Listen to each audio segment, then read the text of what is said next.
Good morning, अस्सलाम वालेकुम। Rising Pakistan में आपको कहेंगे खुश आमदीद। मेरे साथ है मोहम्मद शुएब, मेरे साथ है सबीन फारूक। राइजिंग पाकिस्तान में आपको कहेंगे खुश आमदीद। It's Monday, it's new week, new energy. But where is the energy? Energy होती है चाय, कॉफी या ग्रीन टी से कुछ लोगों की। या एनर्जी होती है म्यूजिक से।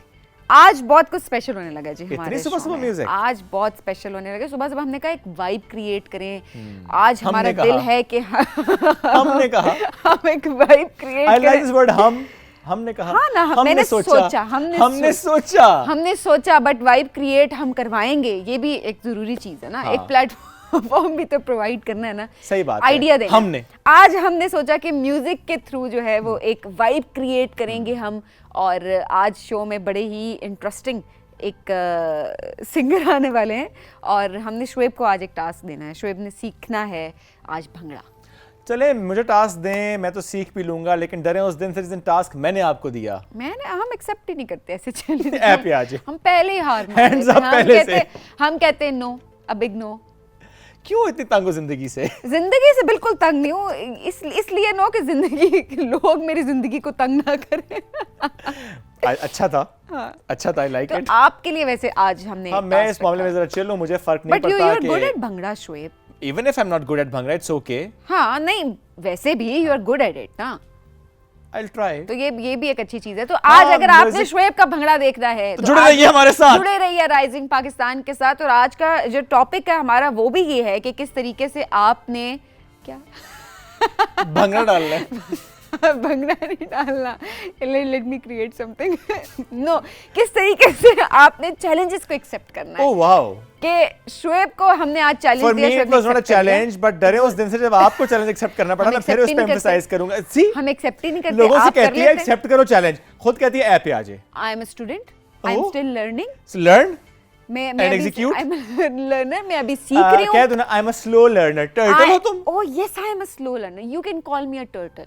I don't care. कितना वक्त चाहिए आपको मैडम सीखने के लिए? हाँ देखिए, सीखता तो इंसान पूरी जिंदगी है। तो साथ साथ प्रैक्टिकल इम्प्लीकेशंस भी होती हैं। फाइन। आज आपको शुएब का भंगड़ा देखना है, किस तरीके से शुएब चैलेंज को एक्सेप्ट करेंगे।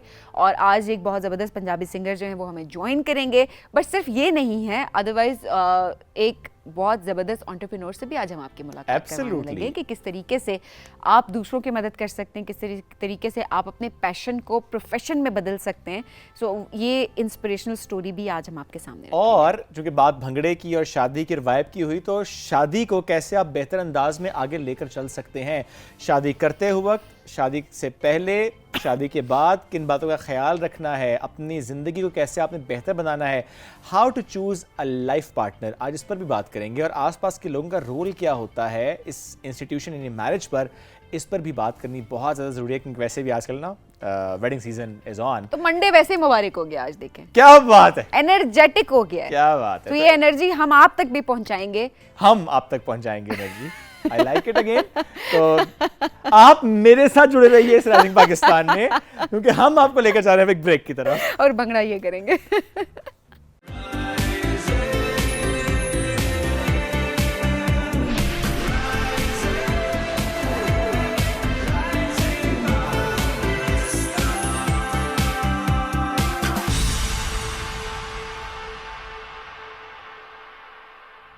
वेलकम बैक जी। राइजिंग पाकिस्तान में आपको कहेंगे खुश आमदीद। बाज़ औक़ात कितना ही अच्छा हो जाता है कि आपका एक शौक़ होता है, आप उस शौक़ में अपने आप को इतना स्किलफुल बना देते हैं, आप कितना ज़्यादा उस पर मेहनत करते हैं और उसके बाद आप एक्सपर्टीज़ हासिल कर लेते हैं और वो शौक़ आपका करियर बन जाता है। कि बड़े खुशनसीब लोग होते हैं शुएब, जिनका हम कहते हैं ना कि When your passion becomes your profession. Exactly, because बाज़ औक़ात होता है ना, जो स्कोप नहीं है इस चीज़ का, तो आप अपने पैशन को ठीक है साथ लेके चल रहे होते हैं, बट प्रोफेशन की वो सूरत इख्तियार नहीं कर पा रहा होता। और उसकी वजह ये होती है कि आप सही डायरेक्शन में नहीं जा रहे होते। आज एक ऐसी एंटरप्रेन्योर से आप मुलाकात करवाने लगी है। खाना पकाने का उनको बहुत शौक था, लेकिन उन्होंने उसमें एक्सपर्टीज हासिल खाने से इश्क किया, उनको मेहनत की, खाने से इश्क किया, अपने पैशन से इश्क किया और उसके बाद प्रोफेशनली बहुत ज़बरदस्त करियर जो है वो इसी फील्ड में उन्होंने अपना इस्टेब्लिश किया है। बहुत ज़बरदस्त मॉडल मेडल्स जो हैं वो जो है उनका खाना मॉडल बन जाता है, उनको मेडल मिल जाता है। मेडल मिल जाता है, तो वो उस मॉडल पे उनको जो है वो काफ़ी सारे मेडल्स भी मिल चुके हैं। लेकिन एक और ज़बरदस्त काम वो ये कर रही हैं कि वो बाकी ख़वातीन को भी एम्पावर कर रही हैं, वो उनको भी सिखा रही हैं। क्योंकि अक्सर हमने घरों में देखा शुएब, ट्रेडिशनल वे में ही बस खाना बन रहा होता है। हर एक मैं कहती हूँ हर एक की वैसे हर अपनी रेसिपी होती है, लेकिन समहाउ खाने का टेस्ट जो है हम देख रहे होते हैं बड़ा अच्छा होता है, लेकिन खाने की प्रेजेंटेशन उतनी अच्छी नहीं होती।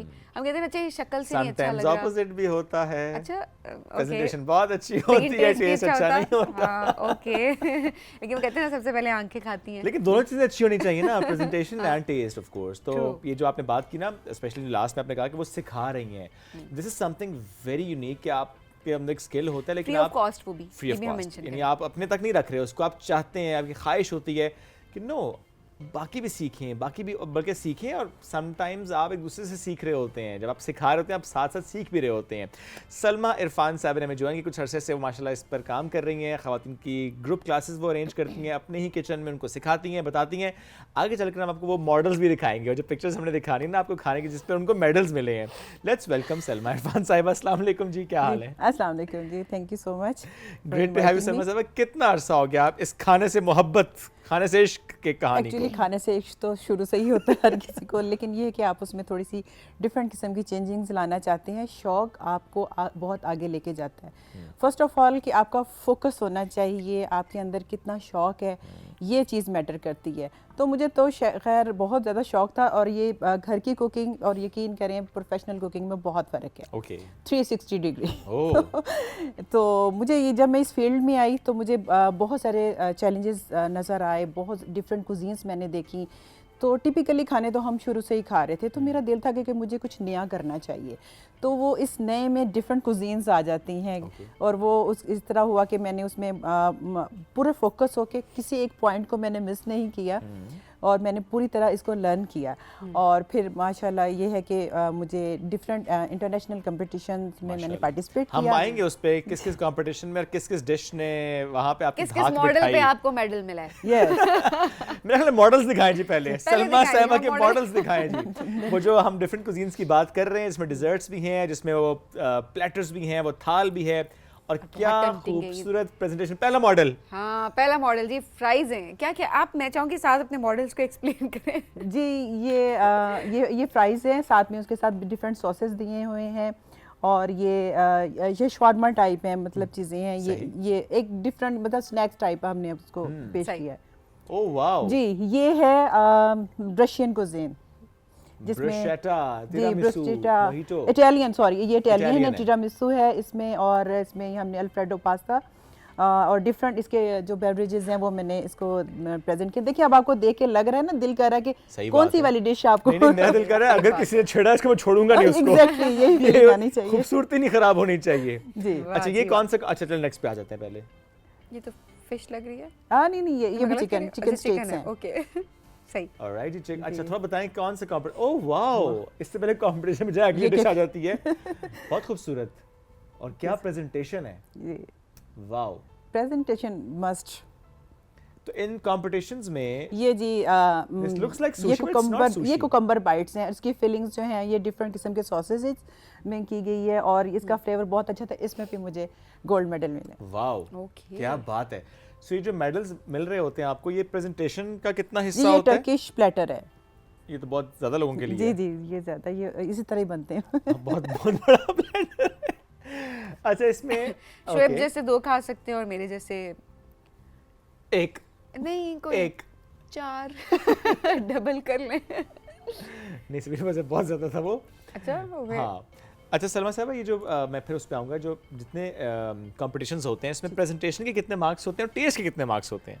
60% टेस्ट है, ओके ठीक है, और बाकी प्रेजेंटेशन जो है वो 30% है।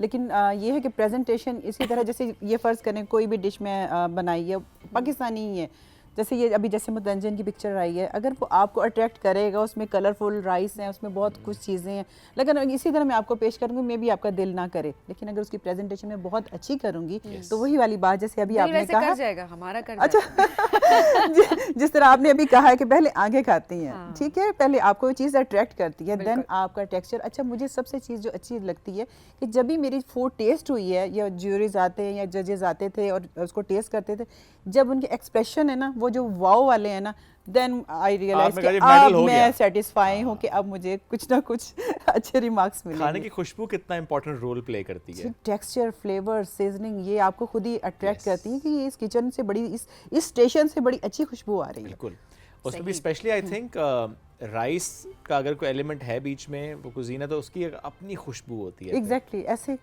और कुछ जगहों के तो राइस ऐसे होते हैं कि वो 4 घर छोड़ के भी खुशबू आ रही होती है। हाँ, तो मोहल्ले वालों को पता चल जाता है कि अच्छे इस घर में आज चावल बने, पुलाव बना या बिरयानी या बनी। बिरयानी और मैं बनी। सिंपल जाए कहता हूँ कि हमने सुना था कि जहाँ तक खुशबू जाए वहाँ तक प्लेट भी जानी चाहिए। ओह। जानी चाहिए, बिल्कुल जानी भिजवानी भी चाहिए। जानी वही भी वही अच्छा, भिजवानी ना, आप- ऑफ कोर्स। आपकी बात करिए। तुम्हारा घर बहुत दूर है ना, वहाँ तो खुशबू नहीं जाती, रहने दो। नहीं, वो फिर नियत होनी चाहिए ना, रास्ते पर जाहिर है खुद है। और बांटने से वैसे ही अच्छा होता है, बरकत आती है खाने में। काफी अरसे से मना रहा हूँ, मानी नहीं है अभी बेगम मेरी। बड़ा अरसा हो गया, 1 साल तो हो चुका है वैसे, हमें साल 1.5 नहीं साल हुआ अभी। 1.5 साल हो चुका है जी, पूरी टीम गवाह है इस 1.5 बात साल की। नहीं हुआ इस मामले को, अभी 1.5 कुछ साल हो महीने गया ना हुए। जी। हाँ, 1.5 साल हो गया जी। ये क्लिप जाएगा वापस। अच्छा, खुद आपको क्या लगता है सबसे अच्छी डिश आप कौन सी बना सकते हैं? वैसे ऑब्वियसली वर्ड, लेकिन एक एक्सपर्टीज होती है ना कि ये चीज़ जो है वो खानदान वाले भी कहते हो कि वो सलमा सी बनवानी है। एग्जैक्टली ये जी मेरा स्मोक कीमा एंड मतंजन, ये मेरी Okay. स्पेशलिटी है। जबरदस्त। इसके अलावा अब जब मैंने डिफरेंट कुजीन्स की तरफ मैंने ट्राई की है तो टिरामिसू, ओके। हाँ ये मेरे डिजर्ट्स में मेरा ये तिरामिसू है, वैसे बहुत जबरदस्त किस्म का फ्लेवर। या बहुत ज़बरदस्त है और जिसको पसंद है वो फिर कहता है यही खाना है, डिजर्ट में तो खाना ही है। जी, ये अच्छा, वैसे नई नई डिशेस जब आप बनाती हैं, जी, खुद जी। भी क्या कभी नर्वसनेस होती है? अच्छा, शायद उस तरह की बने या ना बने, स्पेशली जब आप कोई और डिश अगर आप ट्राई करें और वो पाकिस्तानी टेस्ट के हिसाब से नहीं होती, बिकॉज हमारे टेस्ट पर जो है वो बड़े डिफरेंट हैं। जी। उस पर्सपेक्टिव से भी क्या उसमें कोई आप चेंजेस लेकर आती हैं ताकि मेहमान या घर वालों उनको पसंद आए वो खाना? उसी एक्चुअली मैं तरह? खुद भी टिपिकल टेस्ट से बोर हो चुकी थी, ठीक है, मुझे भी ये चाहिए कि जिस तरह मुझे अच्छा लगता है कि मैं डिफरेंट चीज़ें लूँ या खाऊं या जैसे ही मैं टेस्ट करूं तो मुझे ये अच्छी लगे, तो सेम एज इट केस आपके साथ भी है कि अगर मैं आपको भी वो ऐसी ही चीज़ बना के दूं जो थोड़ी डिफरेंट हो, आपको टेस्ट वाइज आपको पसंद आए, तो डेफिनेटली आप मुझे ही कहेंगे कि वो वाली चीज़ आप इस ऐसा तरह है बनाएं। क्योंकि देखिए ना, कुछ ऐसी कुजीन्स हैं जो कि बड़ी टिपिकल हमारे घरों में दावतों पे बन रही होती हैं। Exactly. लेकिन द मोमेंट आप उसमें कुछ ऐड करते हैं, कुछ नया शामिल करते हैं और उसकी प्रेजेंटेशन बहुत अच्छी हो जाए, जी, तो जी। पहला हाथ वहीं जाता है जी, पहला हाथ कि वहीं ये जाता खाना है है। आज, कि बाकी चीजें तो बहुत दफा खा लिया, आज ये ट्राई भी क्या करना है, तो ये अच्छा, एक मैंने होता और बड़ा डिफिकल्ट टास्क किया था, नानी दादी कंपटीशन था। है। ओके। अब देखिए नानी दादी के ज़माने में मुझे नहीं पता कि क्या डिशेस थी, कोई पिनिया टाइप चीज़ें थी, कुछ ऐसा था। बहरहाल मैंने उसको भी किया और उसमें भी मैंने फर्स्ट प्राइज़ लिया। क्या आपने क्या बनाया? बनाया था? जी ये उस समय मतलब वो उनका था कि यही सरसों का साग और मकई की रोटी। ओके। मतलब उसका बनाया बहुत लोगों ने होगा, लेकिन जो टेस्ट मैंने बनाया था तो शायद उसी की वजह से आपके हाथ में नानी दादी का टेस्ट कैसे आया? हाँ, ये देखिए ना, बात ये है कि आपके हाथ में नानी दादी, मैं थोड़ी कंफ्यूज जरूर हुई थी कि ये मैं कैसे इतने ज़माने पीछे जाके और उनके टेस्ट के मुताबिक ये डिश बना सकूंगी। आप रियली आप यकीन करें कि वो बहुत ही अच्छा बना और हम बहुत पसंद आया, उसमें मैंने फर्स्ट प्राइज़ लिया। नहीं, सीक्रेट इंग्रेडिएंट क्या था? उसमें बहुत सारे सीक्रेट इंग्रेडिएंट्स ओके, हैं। सीक्रेट है ना? अभी रिवील नहीं कर रही है अभी। कंपटीशन जीत के भी रिवील नहीं कर रही। सीक्रेट है। चलो इट्स ओके, नहीं पूछते उसमें हम। मेहनत बहुत है, नहीं मेहनत बहुत थी, मतलब आपको ये चीज़ें स्पेशली आपको इकट्ठी करनी है, फिर उसको उसमें आपने अपने ही स्पाइसेस डालने हैं, Okay. कोई बाहर का स्पाइसेस नहीं आपने यूज़ करना, किसी कंपनी का नहीं करना, देन आपके पास टेस्ट आता है और आपको वो स्पाइसेस आपको उसको रोस्ट करने होते हैं। सही। थोड़े ये सीक्रेट्स हैं, अदरवाइज ये कि बड़ा अच्छा बस सीक्रेट बताया, या क्योंकि कुछ नॉर्मली आसानी की या सहूलत के तनाजुर में ना हम लोग मसाले तो ले आप आते ले हैं, आते हैं। लेकिन फिर नानी दादी की बात करेंगे तो उस जमाने में मसाले वही थे जो कि घर के पिसे हुए मसाले, तो आप वही इस्तेमाल कर अब रहे डब्बे वाले होते होते हैं ना। जी, अब जी, जी। मोस्टली लेकिन डब्बे आसानी वाले हो होते गई हैं। है ना, देखिए मैं इसको कोई बुराई नहीं नहीं समझ- नहीं, बुराई की आसानी बात है, वैसे- हम बात लेकिन नानी अगर आप दादी कर के टेस्ट सकते की हैं तो बात नहीं कर नहीं रहे नहीं, हैं। वैसे बात करी हूँ जनरली कि अक्सर होता है ना कि वो जो चटनी होती थी, अब आप उसको ग्राइंडर बोलते हैं ना, आप उसमें बनाए या आप उसको खुद से हाथ से लेकिन पीस जो के बनाए, कूटी हुई की taste- चटनी का टेस्ट है वो अलग है, एग्जैक्टली बिल्कुल सही कह रहे लिटरली हैं वो ये। अलग है हम्म। अच्छा, जी। इंग्रेडिएंट नहीं होते से? नहीं देखो सभी वही देखो, ingredient अगर आप हाथ से पीस के डाल रहे हैं, फर्क वही है ना, अगर- देखिए, अगर एक तो आप तुमने कुछ- पीसा है और एक को तुमने कट किया है, फर्क है, बहुत फर्क है। टेस्ट में फर्क आ फर्क जाएगा। है। तो ठीक है ना, देखो मेहनत किसी पीसोगे तो उसमें अगर जूस निकलेगा उसका जो एक तरह से। ये जो अक्यूमेन है, ये बाकी जितने भी मसाले अगर मेरे आप अंदर की as- सांस बाहर मैं आई बताती वो सांसें ये कहती है ना, ये पीसो हाथ ये से। इसलिए ये बात करें क्योंकि इनको हाथ से पीसनी नहीं पड़ती कोई। नहीं मैं पीस लेता हूँ, मेरी बेगम मुझे कहती थी कि आज ये आप पीसे, में पीस लेता हूँ, मसला नहीं। जब मेरी अम्मी ने घर आना होता है तो हम ग्राइंडर इस्तेमाल नहीं करते, हम हाथ से पीस की चटनी बनाते और हैं। जायका मैं आपको बताऊं, ये Yes. जायका उसी से आता है। जायका उसी से आता है कि मुझे पता है अम्मा वही खाएंगी, Okay. क्योंकि वो टेस्ट बस डेवलप है उनके। Exactly. So ये होता है, वो पीसने का वाकई फर्क है, उसका एक अरोमा भी प्लस उसका जूस जो निकलता है। ये आप ट्राई करें समीन, कूट के Okay. पुदीने और धनिया की चटनी I- बना के मैं देखें खाऊंगी। मिर्चों वाली। मुझे शौक है, मैं चटनी नहीं खाती। या कोई घर आएगा उसे तो खिलाओ मैं ना। दही खा लूंगी, सूखा दही खा लूंगी, इट्स ओके। नहीं I one shouldn't be that bore ना, ट्राई तो करें कभी कभी, सिर्फ नॉट ये एवरी चटनियाँ ही टाइम। नहीं है, आप डिफरेंट सॉसेस भी बना सकती हाँ। हैं। डिफरेंट आप जैसे हम बाहर जाते हैं तो आप लोग कोई बर्गर के साथ कुछ भी सॉस लेते Yes. हैं, ये सॉसेस आप घर पे भी बहुत अच्छे बना सकते हैं। आते हो तो बनाए ना जी। चलिए आज बनवाएंगे। बनवाएंगे। जी जरूर। ये अरे सलमा, हम टेबल प्रेजेंटेशन की भी अक्सर कुछ लोग इसमें लैक करते हैं। खाने बना लिए बड़े ज़बरदस्त, डिशेस बहुत अच्छी हैं, लेकिन टेबल को किस तरीके से वहाँ पर टेबल पे प्रेजेंट करना है वो नहीं समझ आ भाई रही समीर होती। तुमने क्या बात किन छेड़ बातों दी का है। ख्याल रखना चाहिए, क्यों? जी। मुझे आई डोंट नो, अगर कभी ऐसी जगह पर हो जहाँ पे ना खाना तो बहुत अच्छा हो लेकिन वो टेबल बिल्कुल खाना ऐसे बस, मुझे कोफ्त होती है देख के अच्छा, बहुत ज्यादा। वो जी। ठीक कर लिया करें ना, और क्या लाइन नहीं मैं कर लेता हूँ, नो मैटर व्हाट, चाहे मैं गैस पीऊँ, मैं दिल मतलब मैं नहीं रुक सकता, मैं उसे अलाइन कर दूंगा। I don't know why, sometimes मैं सोचता हूँ मैं क्यों कर रहा हूँ, बट मुझे कोफ्त होती है। ये क्या तरीका है कि जो चीज़ जहाँ पे होनी चाहिए वहाँ पर है ही नहीं, ऐसे रखती है। टिप्स क्या देंगे यही आप? प्रोटोकॉल है कि आपका टेबल जो है वो बिल्कुल इस तरह सेट हुआ हो कि हर चीज़ अवेलेबल हो। जब आप बैठे हैं, आपके पास चीज़ें ही पूरी नहीं हैं, तो आप कैसे फूड को एंजॉय करेंगे? नैपकिन नहीं है, फोक नहीं है, आपके पास स्पून नहीं है, नाइफ नहीं है, और जो जिस चीज़ को आप यूज़ करना चाह रहे हैं, जो भी डिश है, वो बहुत दूर है। Yes. मतलब आपकी एक्सेसिबल नहीं जी। है। आपने वो अगर पानी रखा है तो आप ऐसे रखें कि वो 8 की 8 चेयर्स तक एक्सेसिबल हो, बिल्कुल। डिशेस रखी हैं तो वो सबके लिए एक्सेसिबल हो। और ये क्या तरीका होता है, चम्मच यूं फेंके होते हैं सेंटर में। आपकी फूड भी मतलब अच्छे टेम्परेचर पे हो। तुम ऐसे करती हो? नहीं, मैं नहीं करती ऐसे, बट मैं कह रही हूँ अच्छा टेबल बड़ी टेबल है और लोग ज्यादा तो हैं। डिवाइड करो ना टेबल चीजों को। अरे बर्तन तो टेबल बड़ी है ना। हाँ, मतलब खाना बनाने में मेहनत कर ली, आप दो सब बर्तन कुछ में कर गाड़ी में लिया, तो लेकिन वहाँ रखने में आपको उस वक्त कोफ्त हो रही वही है। आर्ट है। वो आर्ट है, वो अच्छा लगता है, वो आपके सलीका भी होता है। I जब mean, तक आप फूड स्टार्ट नहीं करते, आपकी फूड गर्म भी रहनी चाहिए। Yes. उसका टेम्परेचर आपका बेस्ट रहना चाहिए, और उसकी मतलब किसी चीज़ में ये ना हो कि ऐसे लगे बस अभी फ्रेश हर चीज़ आई सही है, बात और जो उसकी उसमें से जो अरोमा खुशबू। वो भी आ रहा हो, और आपको खाने में भी मज़ा हो, और आपके पास अवेलेबल हर चीज़ हो। ये मैनर्स हैं, ये उसका प्रोटोकॉल। अक्सर ऐसा होता है ना कि फॉर एग्जांपल आपने कुछ 4-5 डिशेस बनाई और उसमें एक डिश ऐसी थी जो कि आपने शायद थोड़ी लिमिटेड क्वांटिटी में बना दी। अब मेहमान है, उन्होंने खाने शुरू की, अब उस वक्त भागते हैं किचन में, चूल्हा जलाते हैं कि वो अब ऐड करनी है। ऐड कर दे कुछ। ये पोर्शन हाँ, बहुत मैटर मैटर करता है कि बहुत आप पोर्शन कैलकुलेट करें कि अच्छा कितना होना चाहिए। जी बिल्कुल। आपकी प्लेटिंग का साइज़ क्या होना चाहिए, आपका पोर्शन साइज़ क्या होना चाहिए, और उसमें हर चीज़ हो, उसमें प्रोटीन, स्टार्च, फाइबर, मतलब आपको सारी चीज़ों का पता होना चाहिए। और जिस गेस्ट ने आपके पास आना है, आपको ये भी पता हो क्या एलर्जेंस, खाता है। कि उसको किसी चीज़ से एलर्जी तो नहीं है। सम टाइम ये पीनट से एलर्जी हो जाती है, बिल्कुल। किसी को एग से, किसी को मिल्क से कोई एलर्जी खीरा है। नहीं खाता जी जी सैलेड में। एग्जैक्टली ऐसे ही। तो कुछ इन चीज़ों का आप थोड़ा सा ख्याल रखें, टेबल आप मैनेज करें, आपका बेस्ट टेबल बन सकता है। पहले से पूछ लें, बस ये जरूरी है। जी जी पहले पता से ही होता है देखिए, आप घर वालों रेस्टोरेंट को। में जाते हैं, जब आपसे ऑर्डर लिया जाता है तो ये एलर्जेंस पूछा जाता है, आपको किसी चीज़ से एलर्जी तो नहीं है, तो वो फिर नहीं, मेहमानों के पर्सपेक्टिव में ये होता है ना कि अगर आप पूछे ना उनसे कि अच्छा आप क्या खाएंगे, हम क्या बनाए, वो कहते हैं नहीं नहीं कुछ भी बना लो, कुछ भी खा लेंगे। वो courtesy कुछ में जो यही है ना वो कहते बहुत तंग करती है। हैं। ये कुछ बहुत तंग करे, बता दो यार क्या खाना है। तो आसानी हो जाती है ना, आसानी ज़्यादा हो जाती है उस आपके लिए लिहाज से। बनाने मत में। आप बताना अगर मुझे। अगर आपको फर्ज करें आपको तुम लंबी लिस्ट दे दो। इनको अभी टिरामिसू पसंद है और आप पसंद है। कुछ कीमा खाना चाह रहे हैं, तो मेरे लिए बड़ी आसानी नहीं होगी कि मैं बीफ आप बिरयानी हम तो मतलब बिरयानी कह ही lovers हैं। सकते हैं, क्यों कह सकते हैं ना, कह सकते हैं, हम तो बस कह सकते हैं। बीफ बिरयानी हमने कह दिया, बस हम एक साल से आपने कह दिया, मैंने सुन लिया मैंने बना दी। और खाई कितने मजे की दिमाग थी। में बना ली और दिमाग कितने में मजे की थी ख्वाब में सभी। सबको खिला दी।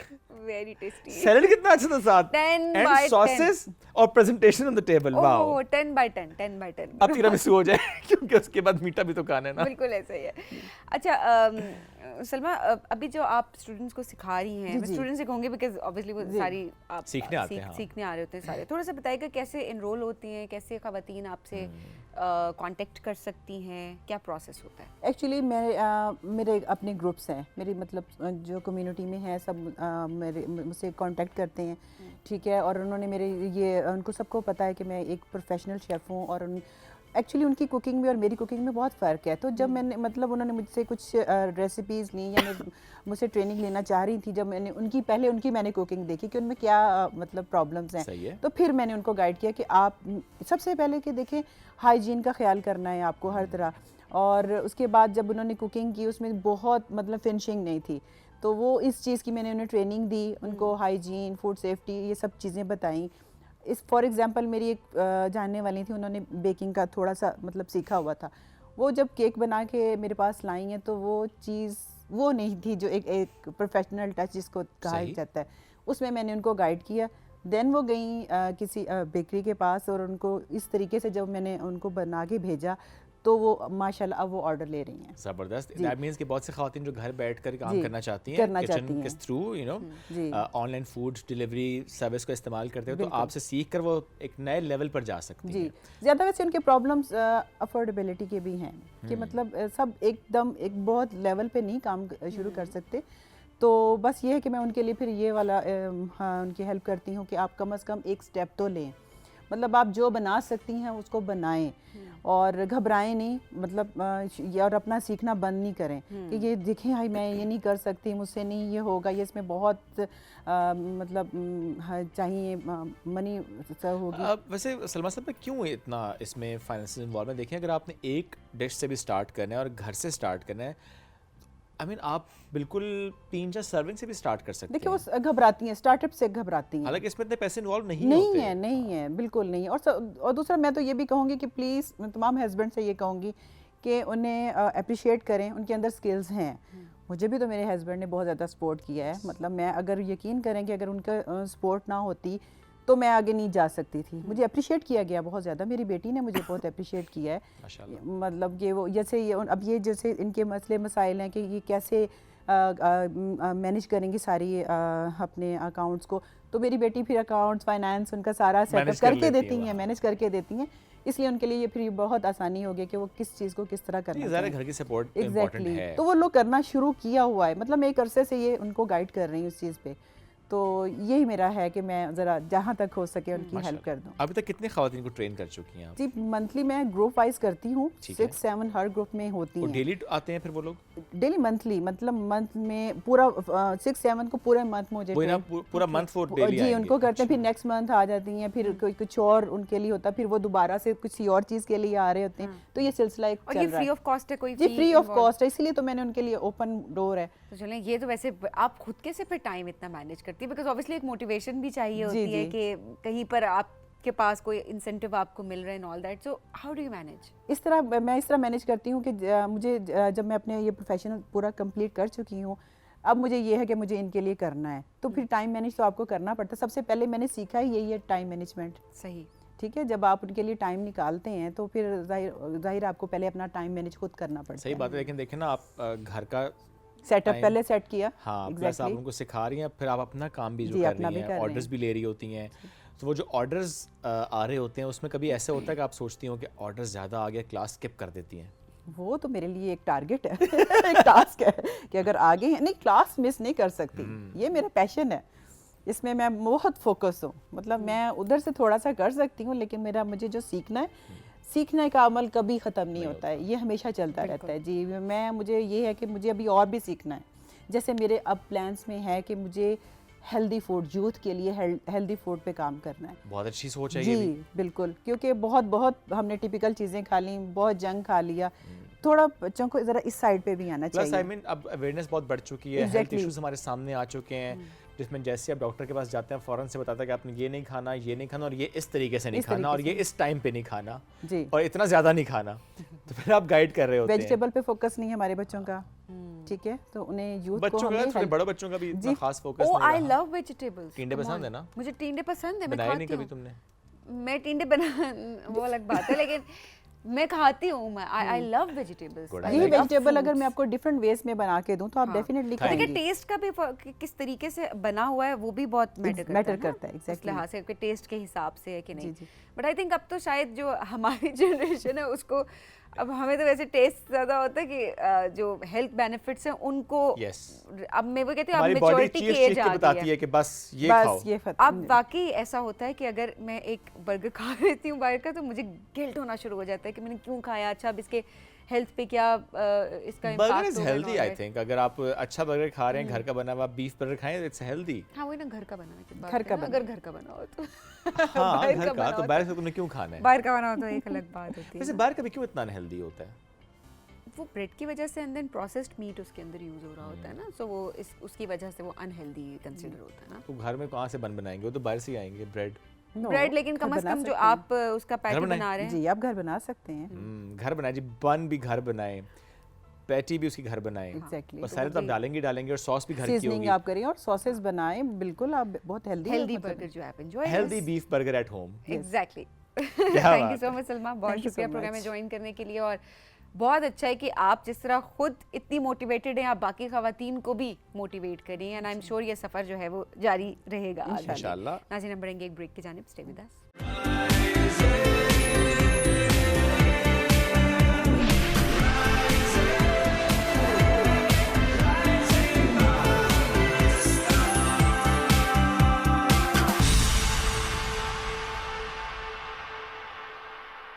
Welcome back. राइजिंग पाकिस्तान में एक बार फिर कहते हैं खुश आमदीद। एक ऐसा मौजू जो कि हर घर का मौजू है और रहता है, ऑन एंड ऑफ, इस पर कोई ना कोई बात हो रही होती है और समहाउ इससे हम सीख रहे होते हैं, और वो मामला है, वो टॉपिक है शादी। कहीं शादियों में ताख़ीर, कहीं हम अब देखते हैं मिसमैच रिश्ते, कहीं हम शादी के बाद के इश्यूज डिस्कस कर रहे होते हैं। तो ऐसे में ये जो एक पूरा इंस्टीट्यूशन है ना, शादी, मैरिज, द इंस्टीट्यूशन, इसको समझना, इसको अंडरस्टैंड करना, इसको और बेहतर करना, अपने कल्चर को समझते हुए, डायनामिक्स को अंडरस्टैंड करते हुए, वो शहरी इलाका हो, वो देही इलाका हो, जिस भी तरह का इलाका हो, किस तरीके से हम इसको और बेहतर कर सकते हैं, प्रोग्रेसिव सोच के साथ कैसे इसमें हम बेहतरी ला सकते हैं, और जो इश्यूज हमारे सामने आते हैं जिस पे बात तो हो रही होती है, उनको एड्रेस कैसे करना है, इस पे बात करते हैं। बिल्कुल जी, हमारे साथ इस वक्त मौजूद हैं मैच मेकर हैं, मैरिज कंसल्टेंट हैं, मिसेस ख्वाजा। अस्सलाम वालेकुम, कैसे हैं आप लोग? बहुत शुक्रिया प्रोग्राम में ज्वाइन करने के लिए। First of all looking lovely, thank you. बड़ा वाइब्रेंट, बड़ा प्यारा प्यारा माशाल्लाह, कलर होता है जो कि बड़ा अच्छा लग रहा होता So है। nice, अच्छा, कितना चेंज 2026 के पर्सपेक्टिव से मिसेस ख्वाजा अगर हम देखें तो कितना चेंज हो गया एक मैरिज का इंस्टीट्यूशन? ऐसे कि लाइक जैसे मैंने जितने साल पहले शुरू किया था, मोर देन 26 ईयर्स 27 ईयर्स, उस वक्त सिनेरियो बिल्कुल डिफरेंट था। उस वक्त शादियां आसान थी और बहुत जल्दी भी होती थी। अभी ऐसा है कि लोगों के पास रिक्वायरमेंट्स बहुत हाई हो गई हैं, और ये जो पिक्चर प्रोफाइल का चक्कर चल गया है और लोग बहुत पिकी और चूज़ी हो गए हैं, जिसकी वजह से डिले होता है। पहले ऐसे होता था, हमारे पास फैमिली आती थी, हम उन्हें उनकी रिक्वायरमेंट के मुताबिक एक प्रोफाइल होता था, वो हमें देते थे अपना, उसके मुताबिक मैच करके हम वहीं बैठे बैठे उन्हें 5 से 10 हम कॉन्टैक्ट ऑप्शन उसी वक्त दे देते थे। मतलब वो हमने बाकायदा वो रखा होता है कि 1 2 3 4 10 एक होता है, उसके अंदर कॉन्टैक्ट नंबर डिटेल वो दे के हम उन्हें दे के भेजते थे। बट और वो जाते थे उन घरों में, असूलन होता था अक्सर, बल्कि पहले ही घर में गए तो उन्हें पसंद आ गए।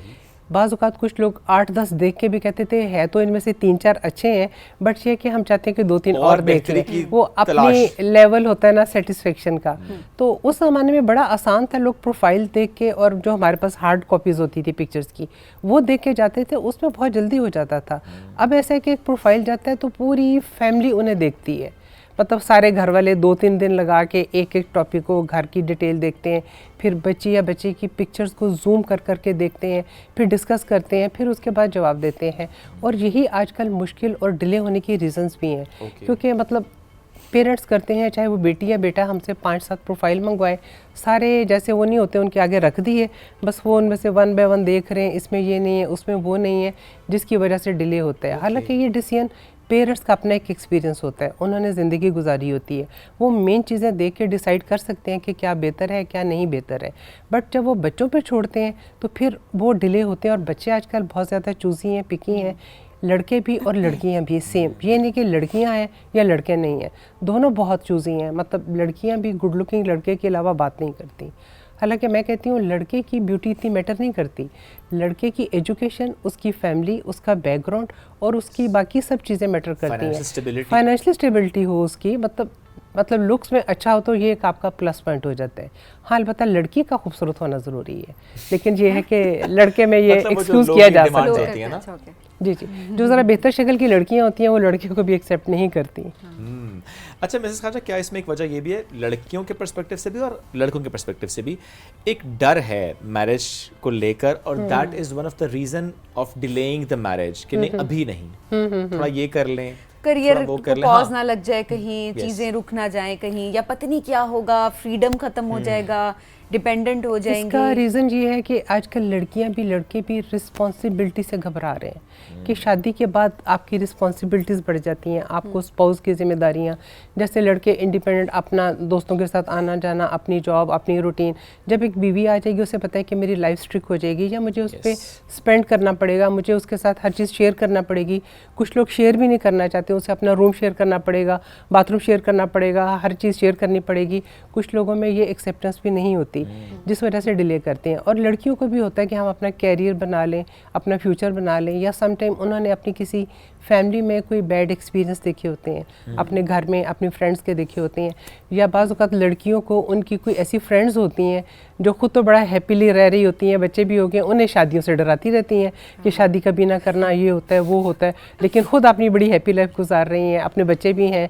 ऐसी कुछ कज़न्स या फ्रेंड्स होती हैं। बल्कि बच्चियों को उन बातों में नहीं आना चाहिए, उनको देखना चाहिए कि बड़े हैप्पी कपल भी आपके इर्द गिर्द हैं जो अच्छी लाइफ गुजार रहे हैं। मतलब नेगेटिव जो चीज़ें पॉइंट्स कम है उनकी तरफ देखते हैं, अच्छे पॉइंट्स को नहीं देखते। अच्छा, ऐसे में ये जो इस तरह के सेंटेंसेस होते हैं बाजू का, जो मजाक में अक्सर बोले जा रहे होते हैं, इसका कितना इम्पैक्ट होता है? जिस तरह अक्सर होता है ना कि शादी होगी तो लग पता जाएगा, मैं जनरल बात बता रही हूँ कि इसका आपकी मैरिड लाइफ पे इसका कितना असर होता है। इनफैक्ट शादी से पहले की बात कि ऑब्वियसली इसकी वजह से डिले लड़कियां कर रही होती है कि पता नहीं इतने लोग इस तरह से बोल रहे हैं, हालांकि आपकी बात बिल्कुल ठीक है, खुद शादियां की हुई हैं, बच्चे भी हैं, अपनी जिंदगी गुजार रहे हैं, अच्छी बुरी अपनी जगह पे, लेकिन ये है कि आप दूसरों को भाई अच्छी नहीं है तो आप अपनी भी छोड़ दें। अच्छा, उसके बाद अभी तो शादी हो गई तो अभी तो 10 दिन हुए हैं, अभी तो लग पता जाएगा। अच्छा, अभी तो 2 महीने गुजरने दो, साल होगा ना फिर पूछेंगे। ये लिटरली ये वो सेंटेंसेस हैं कि जो उस टाइम पे कपल मोमेंट एंजॉय कर रहा होता है, वो जो मोमेंट्स होते हैं, तो वो उनको पहले ऑलरेडी फियर दिया जा रहा है कि जी आगे कुछ होने वाला है, आगे कुछ होने वाला है।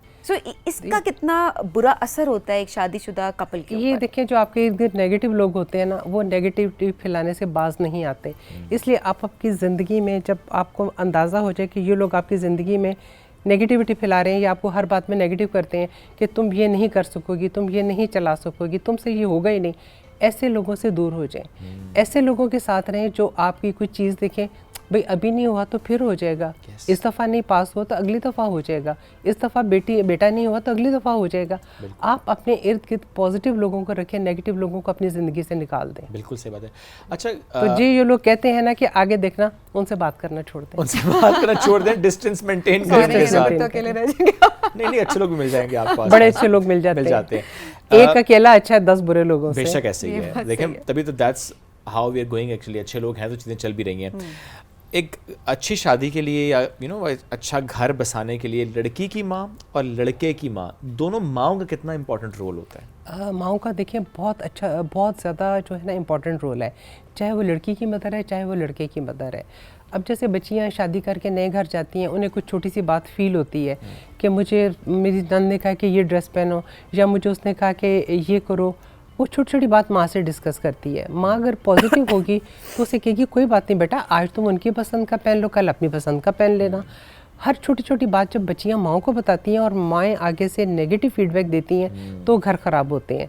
अगर उसने ये कहा है तो तुम आगे से उसको जवाब दो, आगे से उसे चुप करा दो। इसी तरह बेटे भी अपनी माँ से ज़रूर डिस्कस करते हैं जब नई नई शादी होती है। अरेंज मैरिज में, लव मैरिज में नहीं, अरेंज मैरिज में। लव मैरिज में तो बेटा बता ही नहीं सकता ना, वो फिर चुप करके निभाता रहता है आखिर तक, जब तक उसका दम होता है। होता है वैसे ही ऐसे ही है। लड़की के लिए भी, लड़के और के जब लिए भी। अरेंज मैरिज होती है ना तो छोटी छोटी बात, कोई भी मिस्टेक नज़र आएगी ना तो फ़ौरन माँ से डिस्कस करेगा कि इसने ये किया है, उसने इस तरह किया है। अगर माँ भड़काने वाली होती है तो कहती है उसको अभी से खामोश करा दो वरना सर पे चढ़ जाएगी। तो ये माओ का रोल भी होता है। सेकेंडली देखिए, हस्बैंड वाइफ में कोई लड़ाई, कोई फड्डा या कुछ ऐसा होता है, उनकी बात बेडरूम से बाहर नहीं जानी चाहिए। उनको खुद सॉर्ट आउट करनी चाहिए, क्या प्रॉब्लम है, क्या मसले हैं। देखिए आजकल पढ़े लिखे लोग होते हैं, अच्छे मतलब क्वालिफाइड हैं। आपको कोई मसला है, कोई प्रॉब्लम है, आप 1 to 1 बैठ के बात करें। अगर कोई मसला है या बड़ी हद है, आप घर के कोई बड़ों को डाल लें, आप Yes. अपने पेरेंट्स को डाल लें, वो अपने पेरेंट्स को डाल लें, बैठ के करें। वो लोग जो होते हैं कि जी इधर से उधर बात निकाल दी, बाकी घर से बाहर निकाल दी, वो जब बात बढ़ जाती है फिर मसले बहुत बढ़ जाते हैं। अच्छा, क्या मिस खाजा इसमें ये भी होता है कि अगर आपकी किसी कोई डिसएग्रीमेंट है आपस में, किसी भी टॉपिक पे हो सकता है, बजाय इसके कि आप बात करें या उसको सॉर्ट आउट करें, आप घर फॉर टाइम बीइंग छोड़ जी, देते जी, हैं ना। जी, लड़की जी। है तो अपनी माँ की हाँ। तरफ चली गई है, लड़का खुद भी हाँ, कहता है कि हाँ। हम थोड़ा सा डिस्टेंस मेंटेन डिस्टेंस करते हैं, मतलब अलग रहते स्पेस हैं। एक दूसरे को दे दें। क्या ये दुरुस्त तरीका होता है स्पेस देना, या कि नहीं Space- उसमें बैठ के बात करना इंपॉर्टेंट होता है? नहीं, बात तो आप कर लें, लेकिन अगर आप थोड़ा टाइम, देखिए मैं कहती हूँ एकदम कोई भी बात हो तो फ़ौरन जो लोग, भाई मैंने तो रहना नहीं है, मुझे डिवोर्स दे दो, वो कहता है मैं तुम्हें डिवोर्स कर रहा हूँ, इस पे कभी फ़ौरन जंप नहीं करना चाहिए। आप बात करें, कोई ज़्यादा Time इश्यूज लें। बढ़ गए, आप दोनों थोड़ा स्पेस दे दें एक दूसरे को। लड़की ठीक है कुछ दिनों के लिए अपने पेरेंट्स की तरफ चली जाए, लड़का भी अपने घर में रहे, तो फिर जब अकेले बैठते हैं फिर वो सोचते हैं कि मतलब क्या अच्छाइयाँ थी, क्या बुराइयाँ थी, फिर एक दूसरे को मिस करते हैं। अगर उनमें कोई थोड़ी अटैचमेंट है या कोई थोड़ी बॉन्डिंग है तो फिर मामला ठीक हो जाते हैं, ज़्यादातर इस तरीके से ठीक हो जाते Also, हैं। it depends स्पेस कि- देना ज़रूरी है थोड़ी। और मेरा ख्याल है ये चीज़ भी डिपेंड करती है कि आपके डायनामिक्स क्या है, नेचर क्या है आपके रिश्ते की। क्योंकि बाजों का देखें, लड़कियों के पर्सपेक्टिव से अगर देखा जाए तो वो बात करना चाहती हैं, वो चाहती हैं कि वो चीज़ अगर लड़ाई हुई है कुछ तो वो उसी टाइम बैठ के वो डिस्कस करें दोनों। और जो लड़के की, जो ज़्यादातर हम केसेस देखते हैं, लड़कों का होता है कि अच्छा दोस्तों में निकल गया, चले खामोशी इख्तियार कर ली, उस टाइम पे उनको एक डिस्टेंस, एक स्पेस चाहिए होती है। लेकिन एक साइड से कहीं ना कहीं लड़कियों के पर्सपेक्टिव से वो मेंटली वो चीज़ ज़्यादा Face ट्रिगर करती कर है। रही होती है, और समहाउ शायद वहाँ पर भी कुछ दिन भी गुजर जाएं तो वो चीज़ उसी लेवल पे या उससे ज़्यादा बुरे तरीके से मुतासिर हो जाती है, बिल्कुल क्योंकि ऐसे। आप अपने माइंड में सिनेरियोज बिल्ड कर रहे होते हैं। सो जब इस तरह के दो लोगों की एक तरह से पर्सनैलिटी डिफरेंट है, सिचुएशन को हैंडल करना उसके तरीका डिफरेंट है, इस सिचुएशन में क्या किया जाए? इसमें देखिए सबसे पहले तो आपकी ना बॉन्डिंग स्ट्रांग होनी चाहिए। मैं कहती हूँ जब हस्बैंड वाइफ की बॉन्डिंग स्ट्रांग है ना तो यकीन करें तीसरा चौथा बंदा Yes. कुछ भी नहीं कर सकता। No doubt. दुनिया कुछ भी कह रहे, उसने उसकी बात पे यकीन नहीं करना कि बीवी को किसी ने भड़काया, उसने भड़कना नहीं है, हस्बैंड को किसी ने भड़काया, भड़कना नहीं है। आप अपनी बॉन्डिंग स्ट्रांग रखें, एक दूसरे का ट्रस्ट आप गेन करें, एक दूसरे के साथ लॉयल हो, एक दूसरे से कोई बात छुपाएं मत, एक दूसरे का ख्याल रखें, रिस्पेक्ट करें, केयर करें एक दूसरे की, तो कोई तीसरा बंदा कुछ नहीं कर सकता। Very true. शादी के टाइम पे भी मैं ये कहती हूँ हमेशा आप लड़के पे फोकस करें। लड़की और लड़के की अगर अच्छी अंडरस्टैंडिंग है और लड़के में पोटेंशियल है, उसमें कोई स्पार्क है, तो आपकी ज़िंदगी अच्छी होगी। चाहे ससुराल वाले सोने के या हीरे के भी होना, अगर लड़का अच्छा नहीं है ना तो आपकी ज़िंदगी नहीं गुजरनी। लेकिन अगर ससुराल वाले अच्छे भी हैं, लड़का नहीं है तो फ़ायदा नहीं है इसका।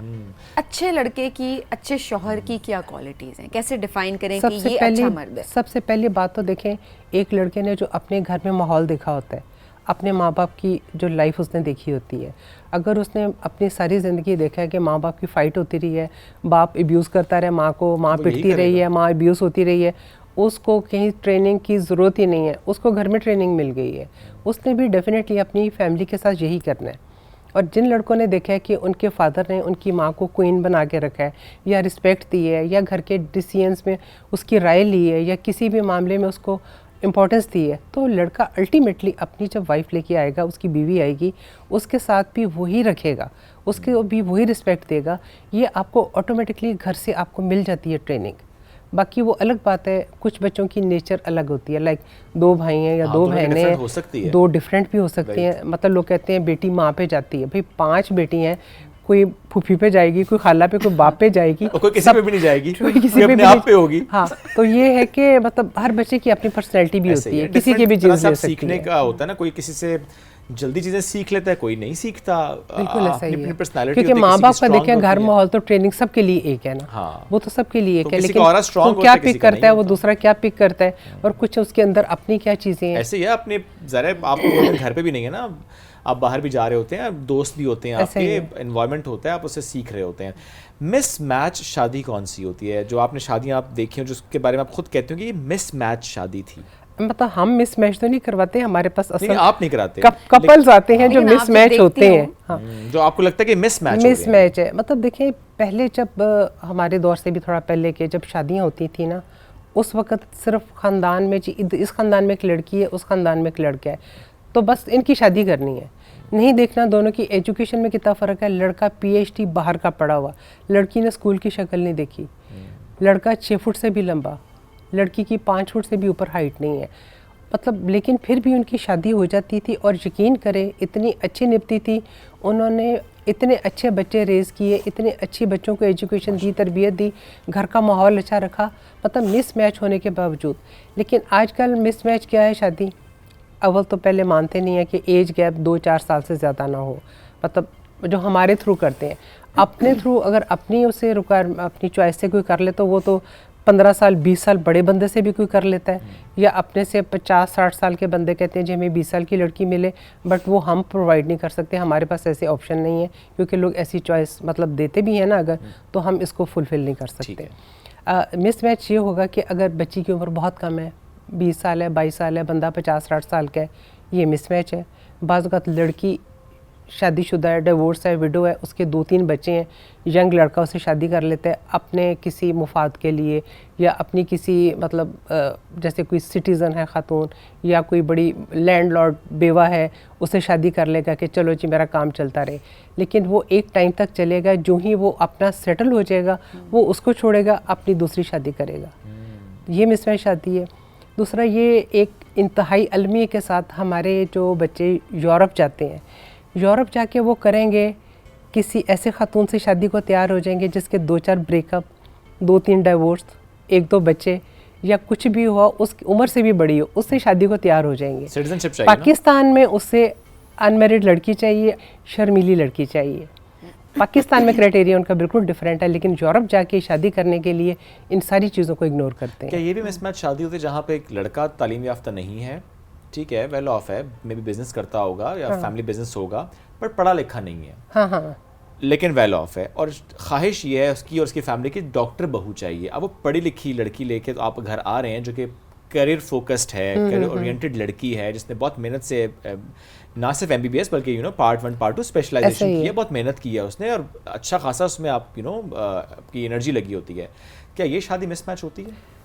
ऐसी शादी अव्वल तो होगी ही बहुत कम, क्योंकि देखिए एक लड़की डॉक्टर है, उसको डॉक्टर बनने में कितना टाइम, उसका मेहनत अपनी लगती है, उसके घर वालों की कितनी मेहनत और पैसा लगता है। अव्वल तो वो ऐसा रिश्ता एक्सेप्ट करेंगे नहीं। चले अनफॉर्चुनेटली वो उन्होंने एक्सेप्ट कर भी लिया, तो ये मेंटली कंपैटिबिलिटी उनकी कभी नहीं हो सकेगी, क्योंकि लड़की देखिए डॉक्टर है, उसने नाइट कॉल्स भी करनी है, उसकी ऑफ एंड ऑन ड्यूटीज़ भी लगनी है, और उसने खाली MBBS नहीं करना, उसने आगे फर्दर स्टडीज़ अपनी स्पेशलाइजेशन भी करनी है, अपनी वो करनी है, तो उसको वो समझ ही नहीं आएगी ये क्यों ड्यूटियाँ करती है, हर वक्त क्यों इस तरह हॉस्पिटल जाती रहती है, उसको समझ नहीं आएगी। दूसरा, कुछ फैमिलीज़ हमारे पास ऐसी आती हैं, सारी फैमिली डॉक्टर है, माँ डॉक्टर है, बाप डॉक्टर है, 3-4 बहन भाई सब डॉक्टर है, जो लड़का डॉक्टर नहीं है उसके लिए तो डॉक्टर ही चाहिए। हाँ, ये देखिए ये मतलब ताकि हमारी फैमिली में सब डॉक्टर्स हैं, तो भाई इसको भी आपने डॉक्टर क्यों नहीं बनाया, डॉक्टर बनाते तो वो नहीं बन सका, तो उसके लिए डॉक्टर चाहिए कि हमारा वो हॉस्पिटल है, हम चाहते हैं उसको मैनेज कर लेगी, या ये है कि मतलब सारी फैमिली में डॉक्टर है तो हमारा एक स्टेटस है, तो ऐसा भी होता है। तो कंपैटिबिलिटी देखना बेसिकली वो बहुत ज़्यादा ये शादी मिसमैच होती है, ये वाली शादी भी ये वाली शादी भी किसी हद तक मिसमैच है। मतलब बाज़ औक़ात अगर कोई बड़ी वेल ऑफ फैमिली या लड़के का चले एजुकेशन कम है, बिजनेस बड़ा स्टेब्लिश है, तो पेरेंट्स समटाइम एक्सेप्ट कर लेते हैं। मतलब हमारे पास जो आते हैं ना, चाहे वो आर्मी में है, चाहे वो इंजीनियर है, चाहे वो बैंक में है, या चाहे इवन के बिज़नेस क्लास, बड़े फेमस यहाँ के पिंड इस्लामाबाद के बिजनेसमैन हैं, मतलब उनके बच्चों की एजुकेशन बड़ी कम है, बट वो उनकी डिमांड डॉक्टर की है। ओके, अच्छा, डिमांड पूरी हो गई है उनकी? हाँ, चंद की तो हो गई है वैसे चंद की तो हो गई है। फिर वो होता है ना मिडिल क्लास घराने की जो मतलब थोड़ी फैमिलीज होती हैं, तो वो फिर एक्सेप्ट कर लेते हैं इन चीज़ों को कि चलें फाइनेंशियली स्ट्रांग है, या मतलब स्टेटस एक मिल जाता है। सही।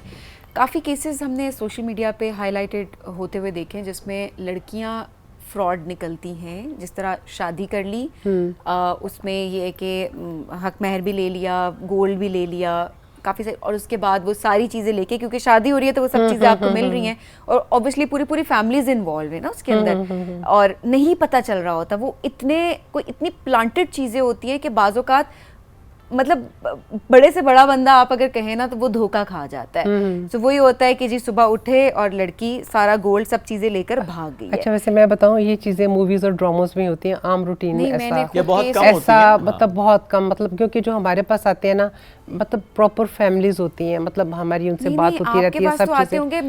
मेरा सवाल ये है कि मैंने रिसेंटली केस देखा इस तरह का, और ये चीजें एग्जिस्ट करती हैं सोशल मीडिया पे, हम काफी हाईलाइट करते हुए चीजें देखते हैं। एज अ मैच मेकर आप क्या एडवाइस देंगी कि ऐसा धोखा किसी के साथ ना हो, ऐसा बिल्कुल और बिल्कुल किस तरह से आप छानबीन कर सकती हैं, क्योंकि ये इतने एक्सपर्ट लोग होते हैं कि आपको नहीं पता चलता। नहीं देखिए, सबसे बड़ी बात अगर वो मतलब शादी करके अगले दिन गायब हो जाते हैं तो सबसे पहले तो देखें इस घर में ये लोग कितने अरसे से रह रहे हैं। अगर तो रिसेंटली चंद महीने या एक आधा साल पहले शिफ्ट हुए हैं तो पहले आप ये सारी तहकीक करें कि ये पहले कहाँ रह रहे थे, पहले क्या इनका सिस्टम था। अगर आपको ज़रा सा भी डाउट हो रहा है तो आप देखिए, मैं कहती हूँ आपने बेटी देनी है, आपका फुल राइट है, बेटे वालों का भी, खाली बेटी का नहीं, दोनों का राइट है। दोनों तरफ से हर तरह से तसल्ली करें, हर तरह से वेरिफिकेशन करें, सेटिस्फाइड हो तो आगे बात करें। और अगर कोई नए नए शिफ्ट हुए ना किसी भी इलाके में, उनकी तो ज़रूर इंक्वायरी करें। लोग मतलब ये घर बदला नई जगह पे शादी की, घर बदला नई जगह पे शादी की, इस तरह तो मतलब पॉसिबल नहीं है। तो फिर लोगों की अपनी बेवकूफ़ी है। और इसमें आप पे ब्लाइंड ट्रस्ट देखिए, बच्चों के मामले में आपको किसी पे ब्लाइंड ट्रस्ट नहीं करना। जी उन्होंने कह दिया घर अपना है तो हम रह रहे हैं, नहीं, आप पता करें। अगर आपको ज़रा भी डाउट है, उनके रिश्तेदारों को मिले, उनकी फैमिली फ्रेंड्स को मिले उनसे, और जल्दी ना करें, हाँ, रिश्ता करें, उनके अपने रिश्तेदारों से, उनकी अपनी फैमिली से कैसे टर्म्स हैं। लड़की का झुकाव अपने ननिहाल की तरफ ज़्यादा है, ददियाल की तरफ ज़्यादा है। आप फैमिली में किसी भी रिश्ता करते हैं तो आप ये देखें, मतलब आगे जो आपकी बच्ची आएगी वो देखे कि मेरी माँ ने तो सारी उम्र अपने बहनों को और भाइयों को और मेरे नानकों को तरजीह दी है। अगर ससुराल का पता ही नहीं है, मतलब दादा दादी हैं या वो चाचू और फूफो जो भी होते हैं, उनका तो कहीं फैमिली में जिक्र ही नहीं है, तो बच्ची ने अल्टीमेटली यही समझना है कि ननिहाली सब कुछ होता है। अच्छा, इसमें वो भी आपकी फैमिली में ही चलेगी। ये भी तो हो सकता है समटाइम्स के देखें, आप जिस शहर में रहते हैं हो सकता है वहाँ पे आपका नान का ज्यादा हो या हो सकता है आपका ज्यादा हो, तो नेचुरली झुकाव हो जाता है उस तरफ पे। लेकिन देखिए जिक्र होता है, कोई बातें होती हैं, आना जाना होता है, कोई ओकेजन हो रहा है, छोटा एंगेजमेंट है, दुआए खैर है, कुछ भी है, तो आपके फैमिली तो दोनों की आनी चाहिए ना। अक्सर जी देखने जा रहे हैं, सिर्फ जी मामे साथ जा रहे हैं, हर जगह पे वो हो रहा है, तो ये चीज़ें फिर अलार्मिंग होती हैं। अच्छा, ऐसे में ये जो सबीन की बात भी थी ना, क्योंकि देखिए आजकल ये होता है कि ऑनलाइन रिश्ते भी हो रहे होते हैं ना, फेसबुक पे भी और डिफरेंट प्लेटफॉर्म्स हम देखते हैं, ऐप्स आ गए। जो आपने इनिशियली बात की ना, बस पिक्चर जा रही है, प्रोफाइल जा रही होती है, अब वो जी पूरी पूरी पोस्ट जा रही होती है, उसमें लिखा होता है आपकी सारी डिटेल्स, सारी अच्छी बातें लिखी होती हैं। ये बड़ा मेरा कंसर्न होता है कि मैं सोचता हूँ इतनी अच्छी बातें हैं तो रिश्ता क्यों नहीं हुआ 40 साल की उम्र में। सो वो सारी अच्छी बातें लिखी होती हैं और समहाउ लोग, ये नज़र मेरी से भी गुजरता है। लेकिन मैं बताऊँ, देखिए हम लोग तो मतलब हर फैमिली से, देखें मेरा कहीं पे भी एड्रेस नहीं होता। मुझे जो भी कांटेक्ट करता है मेरी पहले फ़ोन पे बात होती है। मुझे लगता है कि ये फैमिली ठीक है या लोग ठीक है तो मैं उन्हें डील करती हूँ। अदरवाइज़ आप यकीन करें, दिन में 50% लोगों को मैं सॉरी करती हूँ, सॉरी आपको मैं डील नहीं कर सकती, आप कहीं और रब्ता करें। क्योंकि मुझे पता है मैंने एक अपनी क्लाइंटेज, एक मैंने अपनी क्लास रखी हुई है, मैं सिर्फ उसी क्लास को डील करती हूँ। तो ये जो बात आती है ना कि जी पिक्चर प्रोफाइल की खाली एप्स बनी हुई है, उसमें तो आपको किसी का नहीं पता चलता, पता नहीं चलता। और इसमें वाकई मैंने सुना है कि काफ़ी ज़्यादा इसमें वो मतलब इशूज आ जाते हैं। अच्छा, मैंने कहा जिस तरह डॉक्टर बहू की ख्वाहिश बहुत ज़्यादा होती है, तो इसमें लड़कों के कौन से ऐसे प्रोफेशन है जिसमें बहुत डिमांड है, या फॉर दैट मैटर किस प्रोफेशन के लड़के का रिश्ता कराना ज़्यादा चैलेंजिंग हो जाता है?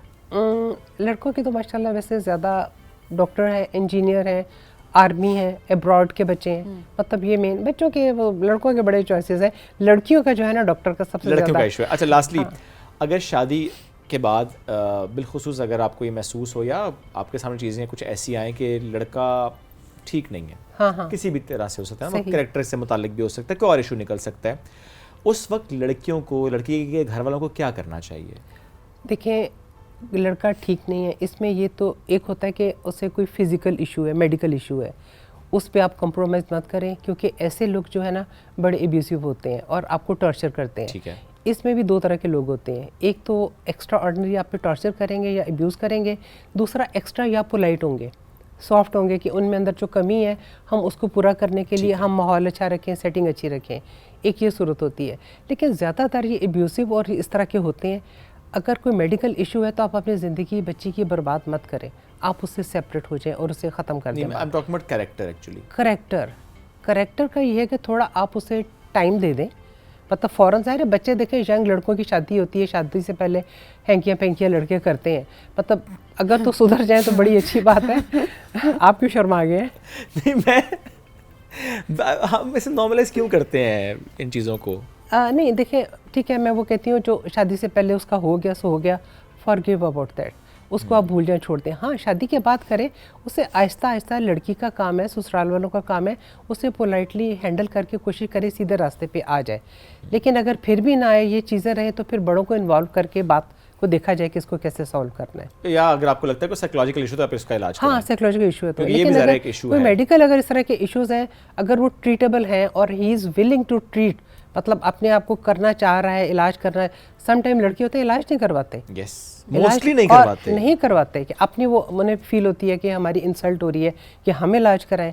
अगर वो विलिंग नहीं है तो उसको फिर आप आगे और ना अगर करें। कैरेक्टर का इशू होता है तो आई थिंक वो लड़कियों को बहुत बेहतर पता है कि कैसे हाँ, उन्हें decision लड़कियां लेने हैं। हैंडल कर लेती हैं, And, कर लेती हैं। मुझे नहीं लगता कि आप अगर किसी की बच्ची को अपने घर लेकर आ रहे हैं, कोई लड़की सब कुछ छोड़ के अपने घर वालों को छोड़ के जो है वो आपके घर आ रही है और एक रिश्ते में बंध रही है, तो उसमें किसी भी किस्म के कॉम्प्रोमाइज़ होना चाहिए कैरेक्टर के पर्सपेक्टिव से। आप हर चीज़ पे कॉम्प्रोमाइज़ कर सकते हैं, but loyalty is something, sharing नहीं बर्दाश्त कर लॉयल्टी इज सकते, समथिंग जिस शिरकत नहीं पे होती। No zero doubt. टॉलरेंस जो है वो होनी चाहिए। ये बहुत इंपॉर्टेंट चीज़ है, क्योंकि आप कोई साइकोलॉजिस्ट नहीं लेके आ रहे। अगर आपको पता है शादी से पहले कि आपका बेटा इस तरीके से इन्वॉल्व है कहीं और, या वो नहीं सुधर सकता, तो ये मत कहें कि शादी होगी तो सुधर जाएगा। ये और मैं बताऊं, सबसे गलत अप्रोच है, पेरेंट्स क्योंकि को आप साइकोलॉजिस्ट बिल्कुल नहीं पता लेके आ होता रहे। है। पेरेंट्स को बिल्कुल पता होता है कि होता है। लड़के में क्या हाँ। खराबी है, क्या कमी है, उसे क्या इश्यूज है, क्या प्रॉब्लम्स है। शादी के बाद ठीक हो जाएगा। भाई दूसरों की बेटी आप उसका इलाज के लिए तो नहीं लेके आ रहे ना। और ये दोनों तरफ से हो सकता है, समटाइम्स इशू खातून की तरफ भी हो सकते जी, हैं। जी। तो ये बड़ा ज़रूरी होता है कि चीज़ें क्लैरिटी के साथ हों और एक मैच्योर अप्रोच के साथ कि नहीं, अगर वो हल हो सकता है इशू, क्योंकि it's not just about that कि वो कहीं इन्वॉल्व होगा या होगी, कुछ और इश्यूज भी हो सकते हैं जो हमारे माशरे में हम देखते हैं। It could be drugs, it could be anything actually. So कैसे आपने उससे निकलना है और कैसे अपने उस रिश्ते को इंपॉर्टेंस देनी है, उसमें इन्वेस्ट करना है, उसको बेहतर करना है। हाँ, जब आपको लगे कि नहीं ये हमारे रेड लाइन है, वो क्रॉस हो चुकी है, तो वो फिर ज़ाहिर है आपके इस चीज़ सामने सारी ऑप्शंस होती हैं। Mister Raja, thank you very much for joining us today, it's so great to have you. और बड़ा ज़रूरी होता है कि जो एक इंस्टीट्यूशन है मैरिज, इस पर हम इसलिए ज़्यादा डिस्कशन कर रहे होते हैं कि ताकि हम एक बात, दो बात, तीन बात सीखें, इसको और बेहतर कर सकें और अपने आसपास जहाँ हमें इशू नजर आए हम अपना रोल प्ले कर सकें कि कैसे हमने चीज़ों को बेहतर करना है, कैसे एक घर के अंदर एक अच्छे माहौल को हमने परवान चढ़ाना है। एक ब्रेक की तरफ बढ़ेंगे, वापस आएंगे, साथ रहिए।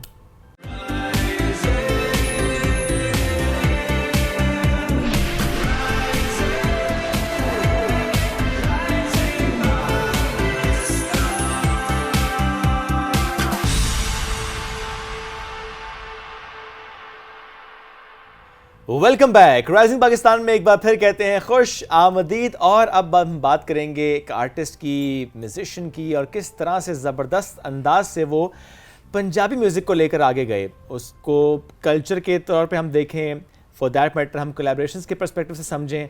He is doing an amazing work. और उस सब के साथ वो जो उनका एक अटायर है, वो जो उनकी एक एनर्जी है, वो जो एक वाइब है, वो जो एक ऑरा है, दैट इज़ अमेजिंग। हम बात करें नसीर अहमद ख्वाजा की, और आज हमारे साथ मौजूद हैं, उनसे आपकी मुलाकात कराएंगे। लेकिन इससे पहले कि आपकी मुलाकात कराएं, क्यों ना हम उनका एक गाना जट एंड जट्टी सुनते हैं। चलें जी, सुनते हैं।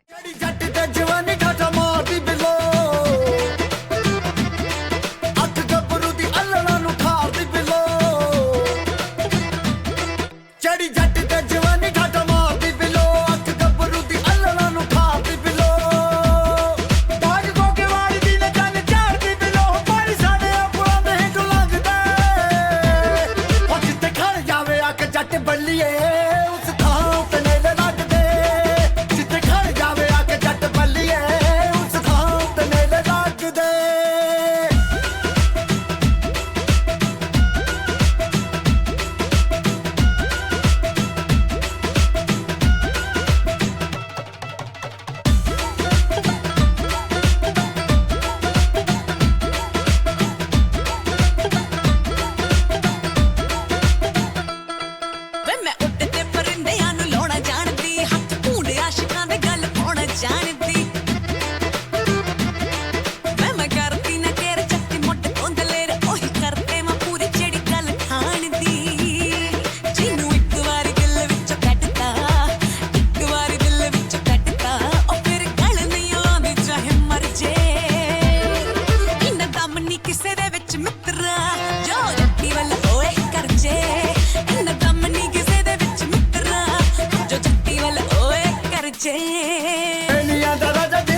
बल्लिए उस थां ते मेरे रख दे जिथे खड़ जावे आके जट बल्लिए उस थां क्या बात है। अच्छा गाना ऐसा, उसकी वाइब ऐसे कि अच्छा, आप एनर्जी ना आपने देखी है? बैठे बैठे भंगड़े का दिल करता वही बता रही हूँ कि एक एनर्जी की बात होती है। जब पंजाबी आप म्यूजिक की बात करते हैं ना, तो उसमें वो पैशन दिखना चाहिए, वो एनर्जी दिखनी चाहिए कि हर शादी में जो है ना वो पंजाबी गाना वैसे ही बज रहा होता है। ऐसा ही तो वो है। एक अंदर से Throughout फील आ रही होती है। तो आपकी मुलाकात करवाते हैं जी नसीर अहमद ख्वाजा से। अस्सलाम वालेकुम, कैसे हैं? वालेकुम अस्सलाम। खाना साहब क्या बात है। वाओ। अच्छा, क्या आउटफिट है, कैसे ये स्टाइल, कैसे आपने सोचा कि मैं इसको ऑप्ट करूं? पाकिस्तान के अंदर आपको पता है सब कुछ हो रहा है, लेकिन स्टाइल नहीं आ रहा। और कम से कम जो हमारे आर्टिस्ट हैं, तो ये जो वार्डरोब होते हैं इसके अंदर एक वाइब्स भी निकलती है, तो उससे लोगों में ना वाइब्स बहुत अच्छी जाती है। जैसे भी मैं पहन के वहाँ देखें वाइब्स आ रही है कि नहीं आ यस, रही। बहुत तो ये मजे की वाइब आ रही है। अच्छा, ये जो जट एंड जट्टी, ये आपने शूट कहाँ किया है? शूटिंग हुई है लाहौर में। ये पप्पू सम्राट साहब पाकिस्तान के वन ऑफ द बेस्ट बिल्कुल। कोरियोग्राफर जो हैं, Yes. उन्होंने उसको कोरियोग्राफ किया है। और जो हमारी जट्टी है वो पाकिस्तान की बहुत ज़बरदस्त हमारी एक्ट्रेस हैं, दीदार मुल्तानी की। बिल्कुल। तो फिर हमने किया, उसके साथ परफॉर्मेंस की, और इस गाने ने पाकिस्तान के अंदर एक स्टैंडर्ड सेट कर दिया कि कम से कम आप गाने प्राइवेट एल्बम के इस तरह होने चाहिए। क्या बात है। यानी अब हमें शादियों में, वैसे भी शादी सीजन है, ये नजर आएगा जी मैं गाना, कहता इस हूँ पे होगा भंगड़ा। मैं ऐसा भंगड़ा होगा जी, आप देखें। आपके हर गाने पे हाँ ऐसा जी। भंगड़ा होता है कि असल में मैं पहला आर्टिस्ट हूँ जिसने ये वाला जो ट्रेंड है ना वो लेके आया कि एक Yes. प्राइवेट एल्बम के अंदर आर्टिस्ट परफॉर्म भी कर रहा है, गाना भी कर रहा है, डांस भी कर रहा है, और आगे पीछे लड़कियां लड़के, जैसे वो एक इंटरनेशनली होता है, तो वो अल्लाह ने किया, काफ़ी से अच्छा नाम चलिए, हुआ वैसे है। गाने का तो एक तरह से गॉड गिफ्टेड है कि, लेकिन ऑब्वियसली आवाज़ को निखारना अपनी जगह। ये भंगड़े की ओवरऑल जो सॉन्ग को जिस तरीके से पिक्चराइज किया जाता है, उसमें कितनी मेहनत, कितना टाइम दरकार होता है? देखिए भंगड़ा जो है ना, लोग कहते हैं जी भंगड़ा, लेकिन भंगड़े का एक अलग अलग फॉर्मेट है। भंगड़ा जब आप कहेंगे ना, तो उसके अंदर सबसे पहले एक भंगड़े की ना आपके जहन में कि इसकी वार्डरोब कैसा होगा भंगड़े का। डेफिनेटली ऐसे होगा, हाथों में डंडे होंगे और लड़कियां लड़के परफॉर्म करेंगे धोतियां लाचे पहन के। तो ये तो सबसे पहले भंगड़े का सबसे पहले ये है। पेंटे पहन के भंगड़ा नहीं होता, मैं आपको सीधा बताऊं। सुन लें। थैंक यू वेरी मच, आपने कहा, वरना नहीं, मैं मजबूरी भंगड़ा हो डाल अगर- देता। ये अगर- भंगड़ा आपको डलवाएंगे वो। एग्जैक्टली, मैं यही कहने लगी थी कि मजबूरी हो तो वो हाँ। तो प्रॉपर उसकी बात कर हाँ, रहे ये हैं मैं ना। प्रॉपर की बात कर रहा हूँ। हाँ। भंगड़ा तो आप कैसे भी डाल सकते हैं। तो उसके लिए फिर जो उसके लिए आपकी जज्बा चाहिए होता है। हाँ, आपकी जो को आर्टिस्ट है आपके साथ, वो कितना अच्छा परफॉर्म करती है, क्योंकि ये परफॉर्मिंग आर्ट है। ये भंगड़ा जो कम से कम है ना, आप खड़े होकर भंगड़ा नहीं कर सकते, आपको परफॉर्म स्टेप जो आगे करने पड़ेंगे। सही बात है, मूवमेंट। मूवमेंट को भंगड़ा कहते हैं, एक ये vibe बात है। चाहिए ना। हाँ जी बिल्कुल।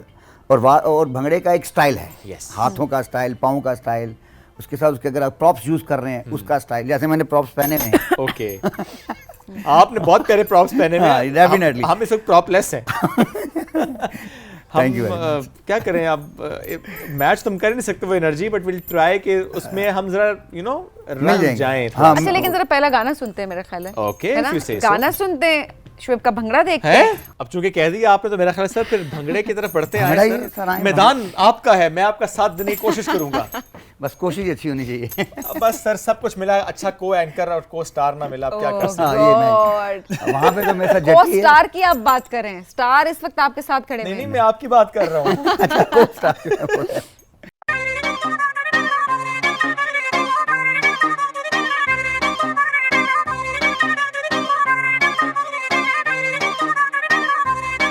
ਹੋ ਮਣਕਾਂ ਦੇ ਨਾਲ ਜੰਟ ਟੁਰਦਾ ਸੀ, ਉੱਠਿਆ ਨ ਗਿਆ ਹੁਣ ਕੱਲ ਦਾ।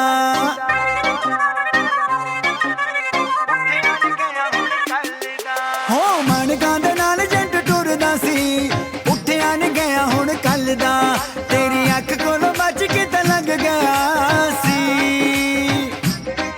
ਤੇਰੀ ਅੱਖ ਕੋਲੋਂ ਬਚ ਕੇ ਤਾਂ ਲੰਘ ਗਿਆ ਸੀ। ਮਾਰ ਗਿਆ ਟੋਇਆ ਤੇਰੀ ਗੱਲ ਦਾ, ਤੇਰੀ ਅੱਖ ਕੋਲੋਂ ਬਚ ਕੇ ਤਾਂ ਲੰਘ ਗਿਆ ਸੀ। ਮਾਰ ਗਿਆ ਟੋਇਆ ਤੇਰੀ ਗੱਲ ਦਾ। ਹੋ ਮਣਕਾਂ ਦੇ ਨਾਲ ਜੱਟ ਟੁਰਦਾ ਸੀ, ਉੱਠਿਆ ਨ ਗਿਆ ਹੁਣ ਕੱਲ ਦਾ।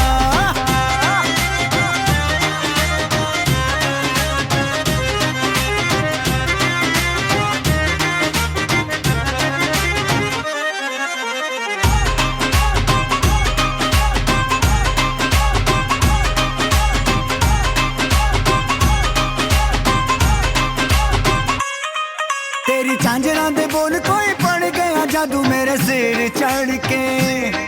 हो दिल कर बैठा रवा सारा दिन जाने तेरी बाँ फड़ के। हो रोग लग गया है केड़ा साडे दिल नू, ਲੱਗਿਆ ਏ ਕਿਹੜਾ ਸਾਡੇ ਦਿਲ ਨੂੰ ਐਸੇ ਗੱਲ ਦਾ ਤੇ ਪਤਾ ਨਹੀਂ ਉਹ ਚੱਲਦਾ ਤੇਰੀ ਅੱਖ ਕੋਲੋਂ ਬਚ ਕੇ ਤੇ ਲੰਘ ਗਿਆ ਸੀ ਮਾਰ ਗਿਆ ਟੋਇਆ ਤੇਰੀ ਗੱਲ ਦਾ ਉਹ ਮਨ ਕੰਦ ਨਾਲ ਜੱਟ ਟੁਰਦਾ ਸੀ ਉੱਠਿਆ ਨੀ ਗਿਆ ਹੁਣ ਕੱਲ ਦਾ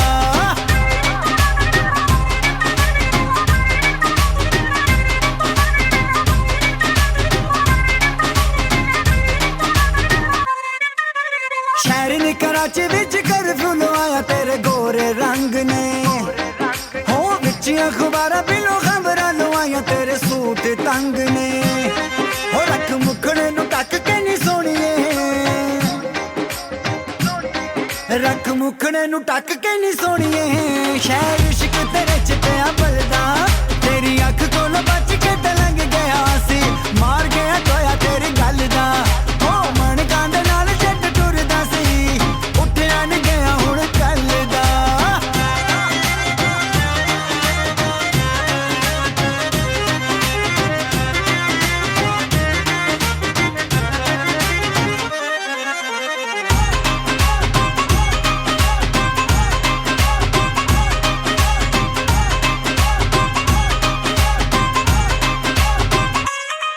ਕਿਹੜੇ ਥਾਣੇ ਵਿੱਚ ਰਪਟ ਲਿਖਾਈਏ ਬੱਲੀਏ ਤੂੰ ਜਿਹੜਾ ਦਿਲ ਲੁੱਟਿਆ ਤੇਰੇ ਚਿਹਰੇ ਦੀ ਸਮਾਈਲ ਸਭ ਦੱਸ ਗਈ ਜਦੋਂ ਮੈਂ ਤੇਰਾ ਹੱਥ ਕੁੱਟਿਆ ਹੁਣ ਖਾਜਾ ਸਾਰੇ ਕੰਮ ਕਰ ਛੱਡ ਕੇ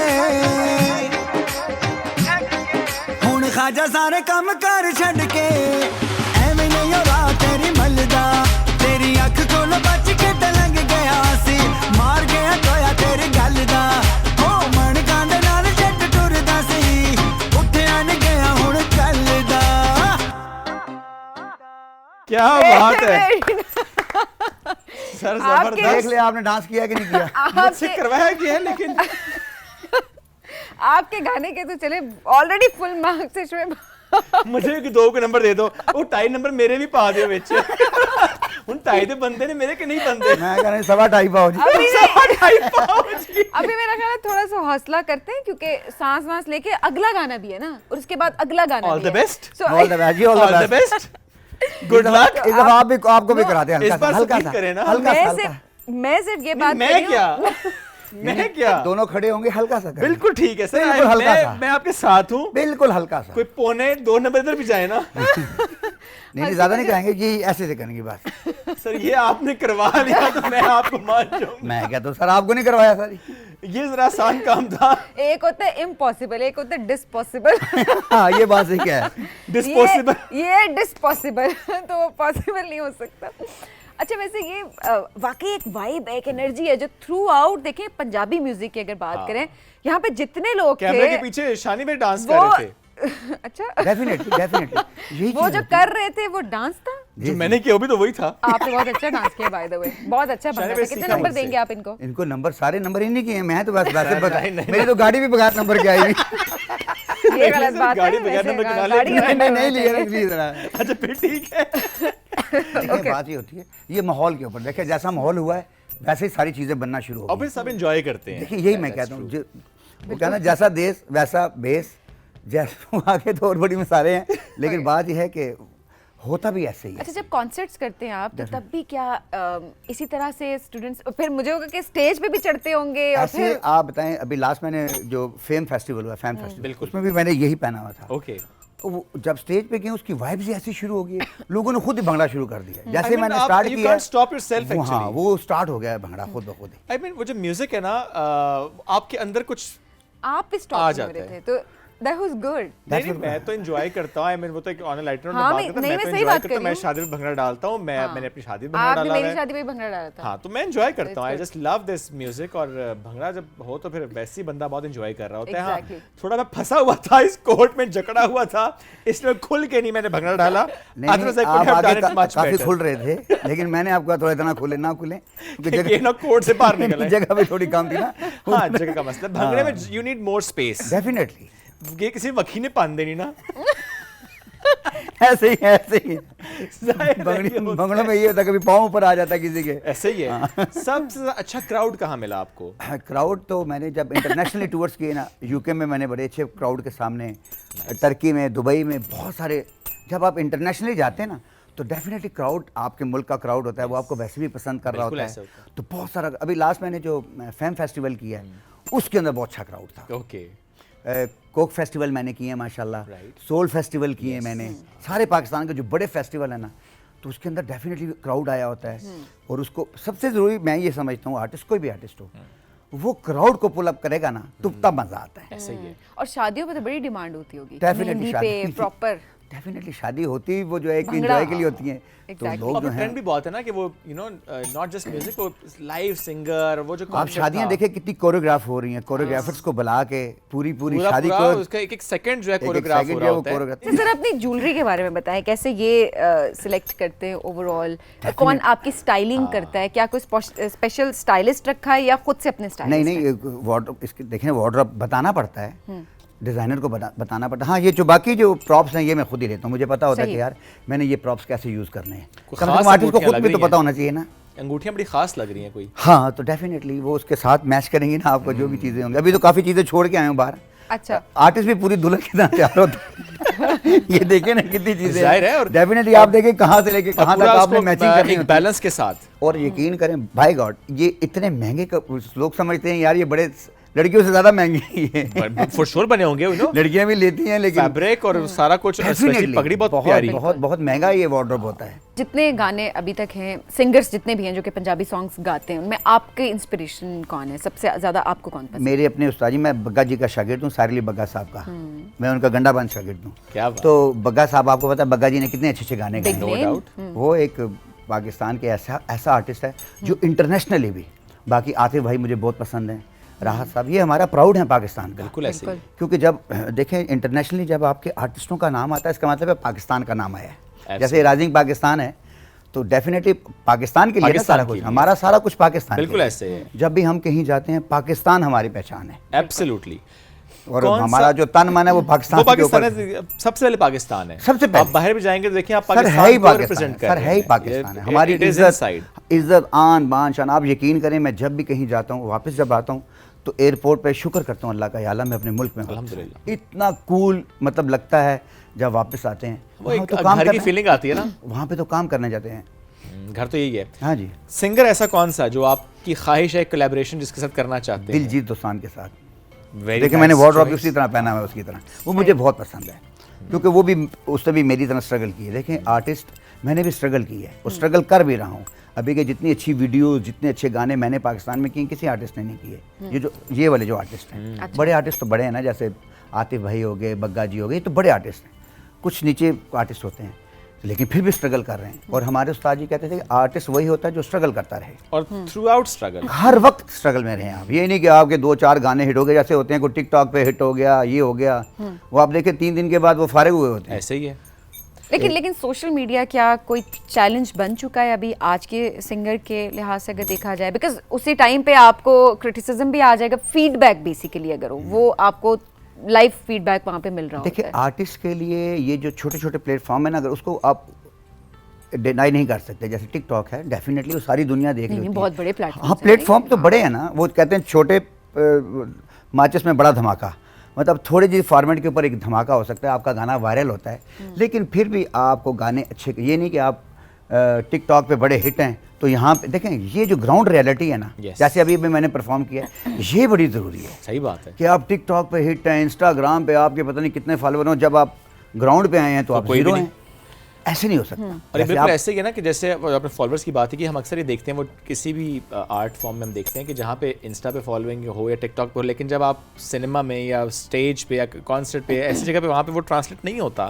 सर वो आप, क्योंकि मैं आर्टिस्ट हूँ, मैंने भी काफ़ी टिकटॉकर्स के साथ, मैं तो खैर मैंने काम नहीं किया, मेरे को 60-70 गाने रिलीज़ हैं, सब आर्टिस्टों के साथ, मतलब मैंने खुशबू जी के साथ काम किया है, मैंने ज़ारा शेख के साथ किया है, मैंने जिया अली के साथ काम किया है, मतलब बड़ी स्टार्स के साथ मेरे गानों में वो आए हैं। तो उनके काम करने से मेरा काम भी अच्छा हुआ है, क्योंकि उनको काम आता था। मैंने जिया अली के साथ एक बड़ा सीरियसली मैंने एक गाना किया है, जब वो आई हैं, कितनी बड़ी एक्ट्रेस हैं जिया अली, तो उनके साथ जब मैंने शुरू किया तो वो माशाल्लाह वो मुझे लेके साथ चली, खाली साहब ऐसे करें तो अच्छा लगा मुझे। ये नहीं कि जो मैं कॉन्सेप्ट लेके गया हूँ वही करना है। अभी जो मेरे जो अभी गाने आने वाले हैं वो आप देखेंगे, आपको बहुत मजा कब आ रहे हैं नए गाने? एक गाना तो रिलीज हो गया, हमने अभी तो 8 ईद पे रिलीज हुआ। हाँ, 8 गानों का एल्बम किया है। Okay. कोलैबोरेशंस का एक मसला है, जो हमारी जो फीमेल आर्टिस्ट है ना, अगर मैंने किसी के साथ गाना गाना है किसी के साथ, वो पैसे इतनी मांगती हैं कि वो अफोर्ड ही नहीं कर सकते आप। मतलब रिसेंटली मैंने एक गाना था, तो हमारे पाकिस्तान की एक बड़ी अच्छी आर्टिस्ट है, मैं नाम नहीं लेना चाहता, नहीं नाम ले लें, इट्स फाइन। उनको मैंने कहा सुने आगे आगे कहेंगे तो फिर ना, तो मैंने कहा जी ये गाना गाना है आपके साथ, तो कहती है मैंने 3 मिलियन लेने हैं पैसे, 30 लाख रुपया। ठीक है। तो मैंने कहा जी उतने में तो बंदे की शादी हो जाती है जी। हमने गाना गाना है, शादी करनी है। ये कौन थी? तो छोड़ेंगे आप, रहने दें। 30 अच्छा, लाख, वैसे मैं देखिए 30 नाम- लाख रुपया एक ह्यूज अमाउंट, 30 लाख रुपया किस आर्टिस्ट के पास होगा, वो किसी आर्टिस्ट से गाना गवाएगा। वही हमने जब इंटरनेशनली किसी आर्टिस्ट को कहा, उन्होंने कहा कोई बात नहीं मैं गा देती हूँ, एक नॉमिनल से चार्ज उसने मांगे। और अच्छा उसने नहीं, मैं इस वजह से आपसे इस नाम के पर्सपेक्टिव से पूछ रही हूँ, क्योंकि देखिए जब एक बड़ा नाम होता है ना, तो ऑब्वियसली उन्होंने भी अपना करियर बनाने में उनकी एक स्ट्रगल है, एक मेहनत है, और उसके बाद जाहिर है वो एक चार्ज कर रहे होते अपनी मेहनत के, एंड देन जब उनकी प्रेजेंस हो जाती है उस वीडियो में, उस गाने में, तो वो फिर आप उससे डबल कमाते भी तो है ना। नहीं, तो ऐसा, ये भी तो एक ऐसा पॉइंट है। बिल्कुल भी नहीं है। अच्छा, ये एक प्राइवेट एल्बम के लिए देखें, अगर तो वो बट किसी, गाना हिट नहीं होता अगर कोई बड़ा आर्टिस्ट उस गाने में ऐड हो जाए। कितना पैसा यूट्यूब से आप कमा लेंगे, 30 लाख कमा लेंगे आप, कभी भी नहीं कमा सकते आप। अच्छा, नहीं नहीं, देखिए आपके पीछे कोई कंपनी खड़ी हो ना स्पॉन्सर्ड के ऊपर, फिर तो बात बनती है। वो उनको पैसे दे रही है, आप एक आर्टिस्ट कैसे, मैं किसी को 30 लाख रुपया कैसे दे सकता हूँ? फिर अगर मैंने 30 लाख रुपया उसको दिया, फिर मैंने वीडियो करनी है, फिर मैंने ऑडियो करनी है, वो एक गाना 50 लाख रुपए में पड़ता है। 50 लाख आप कैसे पूरा कर सकते हैं यूट्यूब से? नहीं होता यूट्यूब से पूरा, इतने पैसे नहीं होते। अच्छा, लेकिन कुछ जिस सबीन की बात है ना कि वो जो व्यूज़ के पर्सपेक्टिव में, आई मीन अगर आपका गाना ऐसा है तो आई थिंक 30 लाख हो जाते हैं यूट्यूब। सर देखें, नहीं? एक कोई नए आर्टिस्ट के लिए वो 30 लाख लाएगा हाँ, कहाँ से? नए के लिए थोड़ा हाँ, ये सा है कि इमर्जिंग आर्टिस्ट ये बात है, मैं ये कह रहा हूँ कि एक नया artist तो फिर है। ऐसा भी तो होता है ना, देखिए फिर गिला नहीं होता ना, फिर ये होता है कि आप भी स्टेप बाय स्टेप नहीं, चलते हैं ना। मैं देखूं अभी पूरी- एक आर्टिस्ट फिर आहिस्ता आहिस्ता करके जब आप भी हो जाते हैं, तो फिर जाहिर सी बात है असल में बड़ा आर्टिस्ट भी आता नहीं, है आपकी वीडियो पाकिस्तान में अच्छा काम इसीलिए तो नहीं हो रहा ना। अच्छा। लेकिन आप मुझे बताएं, चलें आप दोनों माशाल्लाह, में। काम वैसे बहुत अच्छा भी हो रहा है, ऐसी बात नहीं, नहीं। इतना मैं ये कह रहा हूँ कि इतना अच्छा नहीं हो रहा। आप इंटरनेशनली देखें, आपके कोई गाने इंटरनेशनली हिट नहीं हो रहे, वो डोमेस्टिक हिट हो रहे हैं। अच्छा, आई थिंक और- उसकी एक वजह ये भी है, सॉरी टू इंटरप्ट, के जो आपने बात की ना बड़े आर्टिस्ट की, एक्टर की, ये वाकई मामला है कि हमें बड़े आर्टिस्ट कम नज़र आते हैं, कम काम करते हुए नज़र आते हैं, और वो उनको शायद ये बता दिया गया, या उनकी अंडरस्टैंडिंग है कि हम कम दिखेंगे तो हम बड़े ऐसे कम रहेंगे। बिकेंगे, ज़्यादा बिकेंगे। इंपॉर्टेंस ज़्यादा हाँ। रहेगी। हाँ, ये ठीक बात कर ये रहे एक हैं। वजह हो ये आर्टिस्टों का ये है, ये और मैं इस चीज़ को मानता हूँ, मैं इस चीज़ को मानता हूँ। लेकिन मैं ये चाहता हूँ कि नए आर्टिस्टों का कब आप मतलब चांस देंगे? मतलब नए आर्टिस्ट हमेशा स्ट्रगल ही करते रहेंगे। अभी आप एक गाना बनाने के लिए जाएं, आपके इतने पैसे लगते हैं कि आप, एक बंदा कहता है नहीं यार मैं तो अफोर्ड ही नहीं कर सकता। हर बंदे के पास पैसे तो नहीं ना मैम। और प्लस इसमें एक बात ये भी है, जब अब आप पाकिस्तान के लिए भी तो आप कुछ कंट्रीब्यूट करते हैं, अपनी इंडस्ट्री के लिए भी कर रहे होते हैं, जब आपको पता है कि इस इंडस्ट्री में पोटेंशियल तो है बट ज़्यादा काम अपने करें तो culture वहाँ के लिए पे specially। कल्चर के लिए आप स्पेशली। देखिए, आप कितनी फिल्में आई हैं पाकिस्तान के अंदर, कोई गाना आपको आज तक सुना है? कोई फिल्मी गाना आपने सुना है कोई अच्छा सा? हाँ, नाम है बताएं, आपको सुना है फिल्मी गाना कोई? मजीद काम जो काम बहुत अच्छा हो भी रहा है, हमारे आर्टिस्ट बहुत अच्छा काम कर भी रहे हैं, बट यस उनके पीछे वेरी देखिए- इंपॉर्टेंट कि जब पोटेंशियल इतना है तो मजीद काम देखिए, तो ब्रांड्स जब किसी के आर्टिस्ट के पीछे खड़े होंगे तब भी काम अच्छा होगा ना। एक आर्टिस्ट अपने घर से कैसे, उसको घर से आगे इतनी बेइज्जती हो रही होती है, यार तू इतना जाता है, क्या पैसे कहाँ से लेके आता है यार, इतने पैसे लगा देते हैं आप। खारा साहब ज़ाहिर है ये होता है बिल्कुल। ये होता और म्यूजिक की बात हम कर रहे हैं, थोड़ा सा मुझे ये बताएं कि ज़ाहिर है आप हर वक्त इस अटायर में नहीं रहते। नहीं नहीं नहीं नहीं, सूटेड बूटेड भी होते हैं आप तो। अरे डेफिनेटली मैं एक बिजनेस करता हूँ, मैं इस्लामाबाद एयरपोर्ट से मुंसलिक हूँ। हाँ, ये लास्ट मैं 30 पूछना चाह साल रहा से, था आपसे। यस, 30 साल से मेरी लॉजिस्टिक एंड फिर फॉरवर्डिंग कंपनी है, और आयाटा की कंपनी है मेरे पास माशाल्लाह। प्रॉपरली हमारा एक काम है, इंटरनेशनली कार्गो का हम काम करते हैं। तो वो पहले ज़्यादा काम टाइम वहाँ देते हैं ये म्यूजिक को? नहीं, दोनों बराबर। सुबह मैं सुबह ऑफिस जाता हूँ 11 बजे, शाम 7 बजे तक। उसके बाद फिर मेरा अपना स्टूडियो है, खाजा स्टूडियो, उसको पूरा टाइम देते हैं, उसके अंदर म्यूजिक करते हैं, रोज़ प्रैक्टिस करते हैं, शोज़ की प्रैक्टिस होती है, आपको पता पूरी प्रिपरेशन करनी पड़ती है। आजकल आर्टिस्ट को बड़ा काम करना पड़ता है। प्रैक्टिस नहीं करेंगे तो मसला नहीं नहीं जी, उसके बाद फैमिली टाइम कब होता है इसमें? फैमिली इतनी बन गई आपके, कितना टाइम देना फैमिली। फैमिली वाले कहते हैं जाए कमा के लेके आए आप। फैमिली कंप्लीट है माशाल्लाह, बच्चे कंप्लीट हैं। नहीं, फैमिली को टाइम देने की बात मैं कर रहा देखिए, फैमिली को जितना टाइम देना था वो तो पहले दे दिया। 22-23 साल हो गए शादी को माशाल्लाह। माशाल्लाह। हाँ माशाल्लाह, बच्चियां जो यूनिवर्सिटी गोइंग है माशाल्लाह। अच्छा। हाँ माशाल्लाह। तो वो फैमिली अब चाहती है कि टाइम भी हो, अब पैसे कमाओ। हाँ वो कहती है पैसे कमा के अली लो। मत आ। मेरा ख्याल है किस्मत। अगला आने अगला दो। गाना सुनते हैं मेरा ख्याल है। चलें जी, गाना अगला गाना कौन सा गाना सुनाएंगे? सुनाते हैं, आपको सुनाते हैं स्लिप कर गई। बल्कि इससे पहले कि अगला गाना हम सुने, आप एक तो थैंक यू भी करना चाहते हैं आपको, चूंकि हमें क्लोजिंग की तरफ बढ़ना है इस शो की। Thank you very much. अभी हम मिल के यहाँ पे भंगड़ा डालेंगे। हाँ। आप एंजॉय करें, अपने अपने घरों में बैठ के भंगड़ा डालने की कोशिश करें, आप रोक नहीं पाएंगे खुद को। थैंक यू आप वंस भी। अगेन। और यहाँ पे आ जाते हैं समीन, आप भी खड़ी हो हाँ जाओ, जी, सादा आप भंगड़ा सादा डालिएगा। नहीं नहीं प्लीज, बस मैं नहीं आपको आएंगे स्पेस आप। देना चाहती हूँ, आप दोनों को मैं स्पेस देना तुम वहाँ चाहती हूँ। कोने पे जाके खड़ी हो जाओ फिर। मैं चाह तुम मैं आउट चाहती क्लास हो जाओ, मैं क्लास से चाहती लिप हूँ मैं करके आप लगा दोनों को रही। मोटिवेशन दूं और आपको स्पेस दूं यहाँ। Okay okay.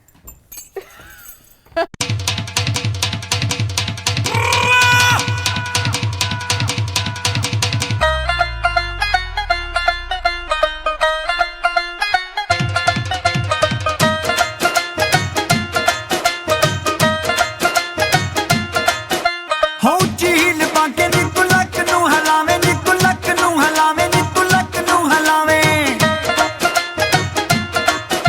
ਹੋ ਝੀਲ ਪਾ ਕੇ ਨੀ ਤੂੰ ਲੱਕ ਨੂੰ ਹਲਾਵੇਂ, ਮਿੱਤਰਾਂ ਨੂੰ ਡਰ ਲੱਗੇ ਤਾਂ ਕਿ ਨੱਚਦੀ ਸਲਿੱਪ ਕਰ ਗਈ। ਤੈਨੂੰ ਬਾਹਾਂ ਵਿੱਚ ਬਾਹਾਂ ਵਿੱਚ ਬਾਹਾਂ ਵਿੱਚ ਬਾਹਾਂ ਵਿੱਚ ਬਾਹਾਂ ਵਿੱਚ ਸਾਂਭਲਾ ਕੇ ਨਾ ਕਿ ਨੱਚਦੀ ਸਲਿੱਪ ਕਰ ਗਈ। ਤੈਨੂੰ ਬਾਹਾਂ ਵਿੱਚ ਸਾਂਭਲਾ ਕੇ ਨਾ ਕਿ ਨੱਚਦੀ ਸਲਿੱਪ ਕਰ ਗਈ।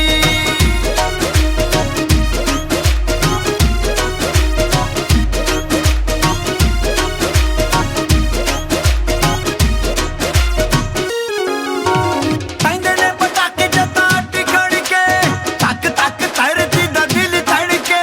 ਜੋਸ਼ ਵਿੱਚ ਹੁਣ ਤਾਂ ਪਤਾ ਨਹੀਂ ਲੱਗਦਾ, ਲੱਕ ਵਿੱਚ ਪੈਣਗੀਆਂ ਚੀਜ਼ਾਂ ਤੜਕੇ। ਪਰੀਆਂ ਤੋਂ ਸੋਹਣੀ ਨੀ ਤੂੰ ਕਾਗਜ਼ਾਂ ਤੋਂ ਕੋਰੀ, ਨੀ ਤੂੰ ਕਾਗਜ਼ਾਂ ਤੋਂ ਕੋਰੀ, ਨੀ ਤੂੰ ਕਾਗਜ਼ਾਂ ਤੋਂ ਕੋਰੀ। ਤੈਨੂੰ ਦਿਲ ਵਿੱਚ ਸਾਂਭਿਆ ਮੈਂ ਤਾਂ ਕਿ ਨੱਚਦੀ ਸਲਿੱਪ ਕਰ ਗਈ। ਤੈਨੂੰ ਬਾਹਾਂ ਵਿੱਚ ਸਾਂਭਲਾ ਕੇ ਨਾ ਕਿ ਨੱਚਦੀ ਸਲਿੱਪ ਕਰ ਗਈ। ਤੈਨੂੰ ਬਾਹਾਂ ਵਿੱਚ ਸਾਂਭਲਾ ਕੇ ਨਾ ਕਿ ਨੱਚਦੀ ਸਲਿੱਪ ਕਰ ਗਈ।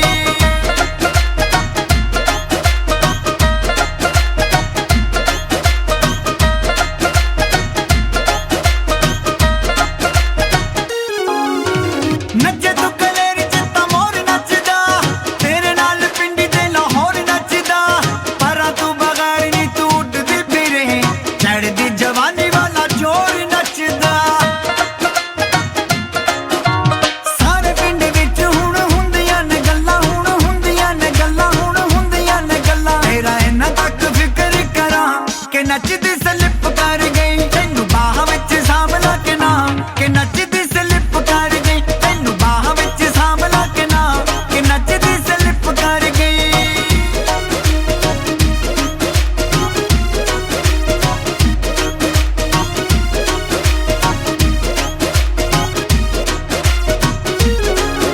ਹੋ ਚੱਕਵੇਂ ਚ ਗਾਣੇ ਜਿੱਥੇ ਉੱਤੇ ਵੱਜਦੇ, ਆਸ਼ਿਕਾਂ ਦੇ ਨਾਲ ਨਹੀਂ ਉਹ ਵੇਖ ਰੱਜਦੇ। ਤੇਰੇ ਹੀ ਇਸ਼ਾਰੇ ਉੱਤੇ ਡਾਂਗ ਡੱਕਦੇ, ਵੇਖ ਕਿੱਦਾਂ ਪੌਰੇ ਅੱਗਾਂ ਉੱਤੇ ਮੱਚਦੇ। ਉਹ ਹੋ ਗਈ ਤੂੰ ਕੈਦ ਸਭ ਦੇ ਮੋਬਾਈਲ ਚ ਨੀ, ਸਭ ਦੇ ਮੋਬਾਈਲ ਚ ਨੀ, ਸਭ ਦੇ ਮੋਬਾਈਲ ਚ। ਉਹਨੇ ਮਾਰ ਜਾਣਾ ਜਿੰਨੂੰ ਹੋ ਗਈ ਨਾ ਕਿ ਨੱਚਦੀ ਸਲਿੱਪ ਕਰ ਗਈ। ਤੈਨੂੰ ਬਾਹਾਂ ਵਿੱਚ ਸਾਂਭਲਾ ਕੇ ਨਾ ਕਿ ਨੱਚਦੀ ਸਲਿੱਪ ਕਰ ਗਈ। ਤੈਨੂੰ ਬਾਹਾਂ ਵਿੱਚ ਸਾਂਭਲਾ ਕੇ ਨਾ ਕਿ ਨੱਚਦੀ ਸਲਿੱਪ ਕਰ ਗਈ। ਤੈਨੂੰ ਬਾਹਾਂ ਵਿੱਚ ਸਾਂਭਲਾ ਕੇ ਨਾ ਕਿ ਨੱਚਦੀ ਸਲਿੱਪ ਕਰ ਗਈ। ਤੈਨੂੰ ਬਾਹਾਂ ਵਿੱਚ ਸਾਂਭਲਾ ਕੇ ਨਾ ਕਿ ਨੱਚਦੀ ਸਲਿੱਪ ਕਰ ਗਈ।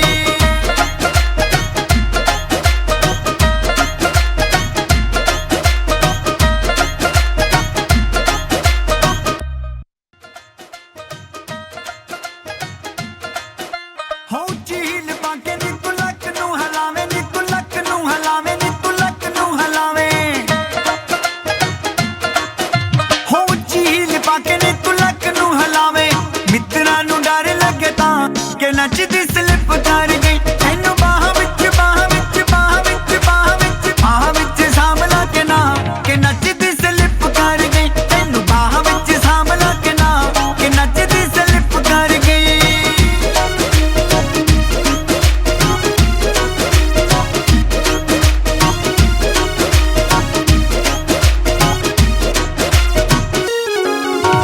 ਪੈਂਦੇ ਨੇ ਪਟਾਕੇ ਜੱਟਾਂ ਅੱਡੀ ਖੜ ਕੇ, ਤੱਕ ਤੱਕ ਧਰਤੀ ਦਾ ਦਿਲ ਧੜਕੇ। ਜੋਸ਼ ਵਿੱਚ ਹੁਣ ਤਾਂ ਪਤਾ ਨਹੀਂ ਲੱਗਦਾ, ਲੱਕ ਵਿੱਚ ਪੈਣ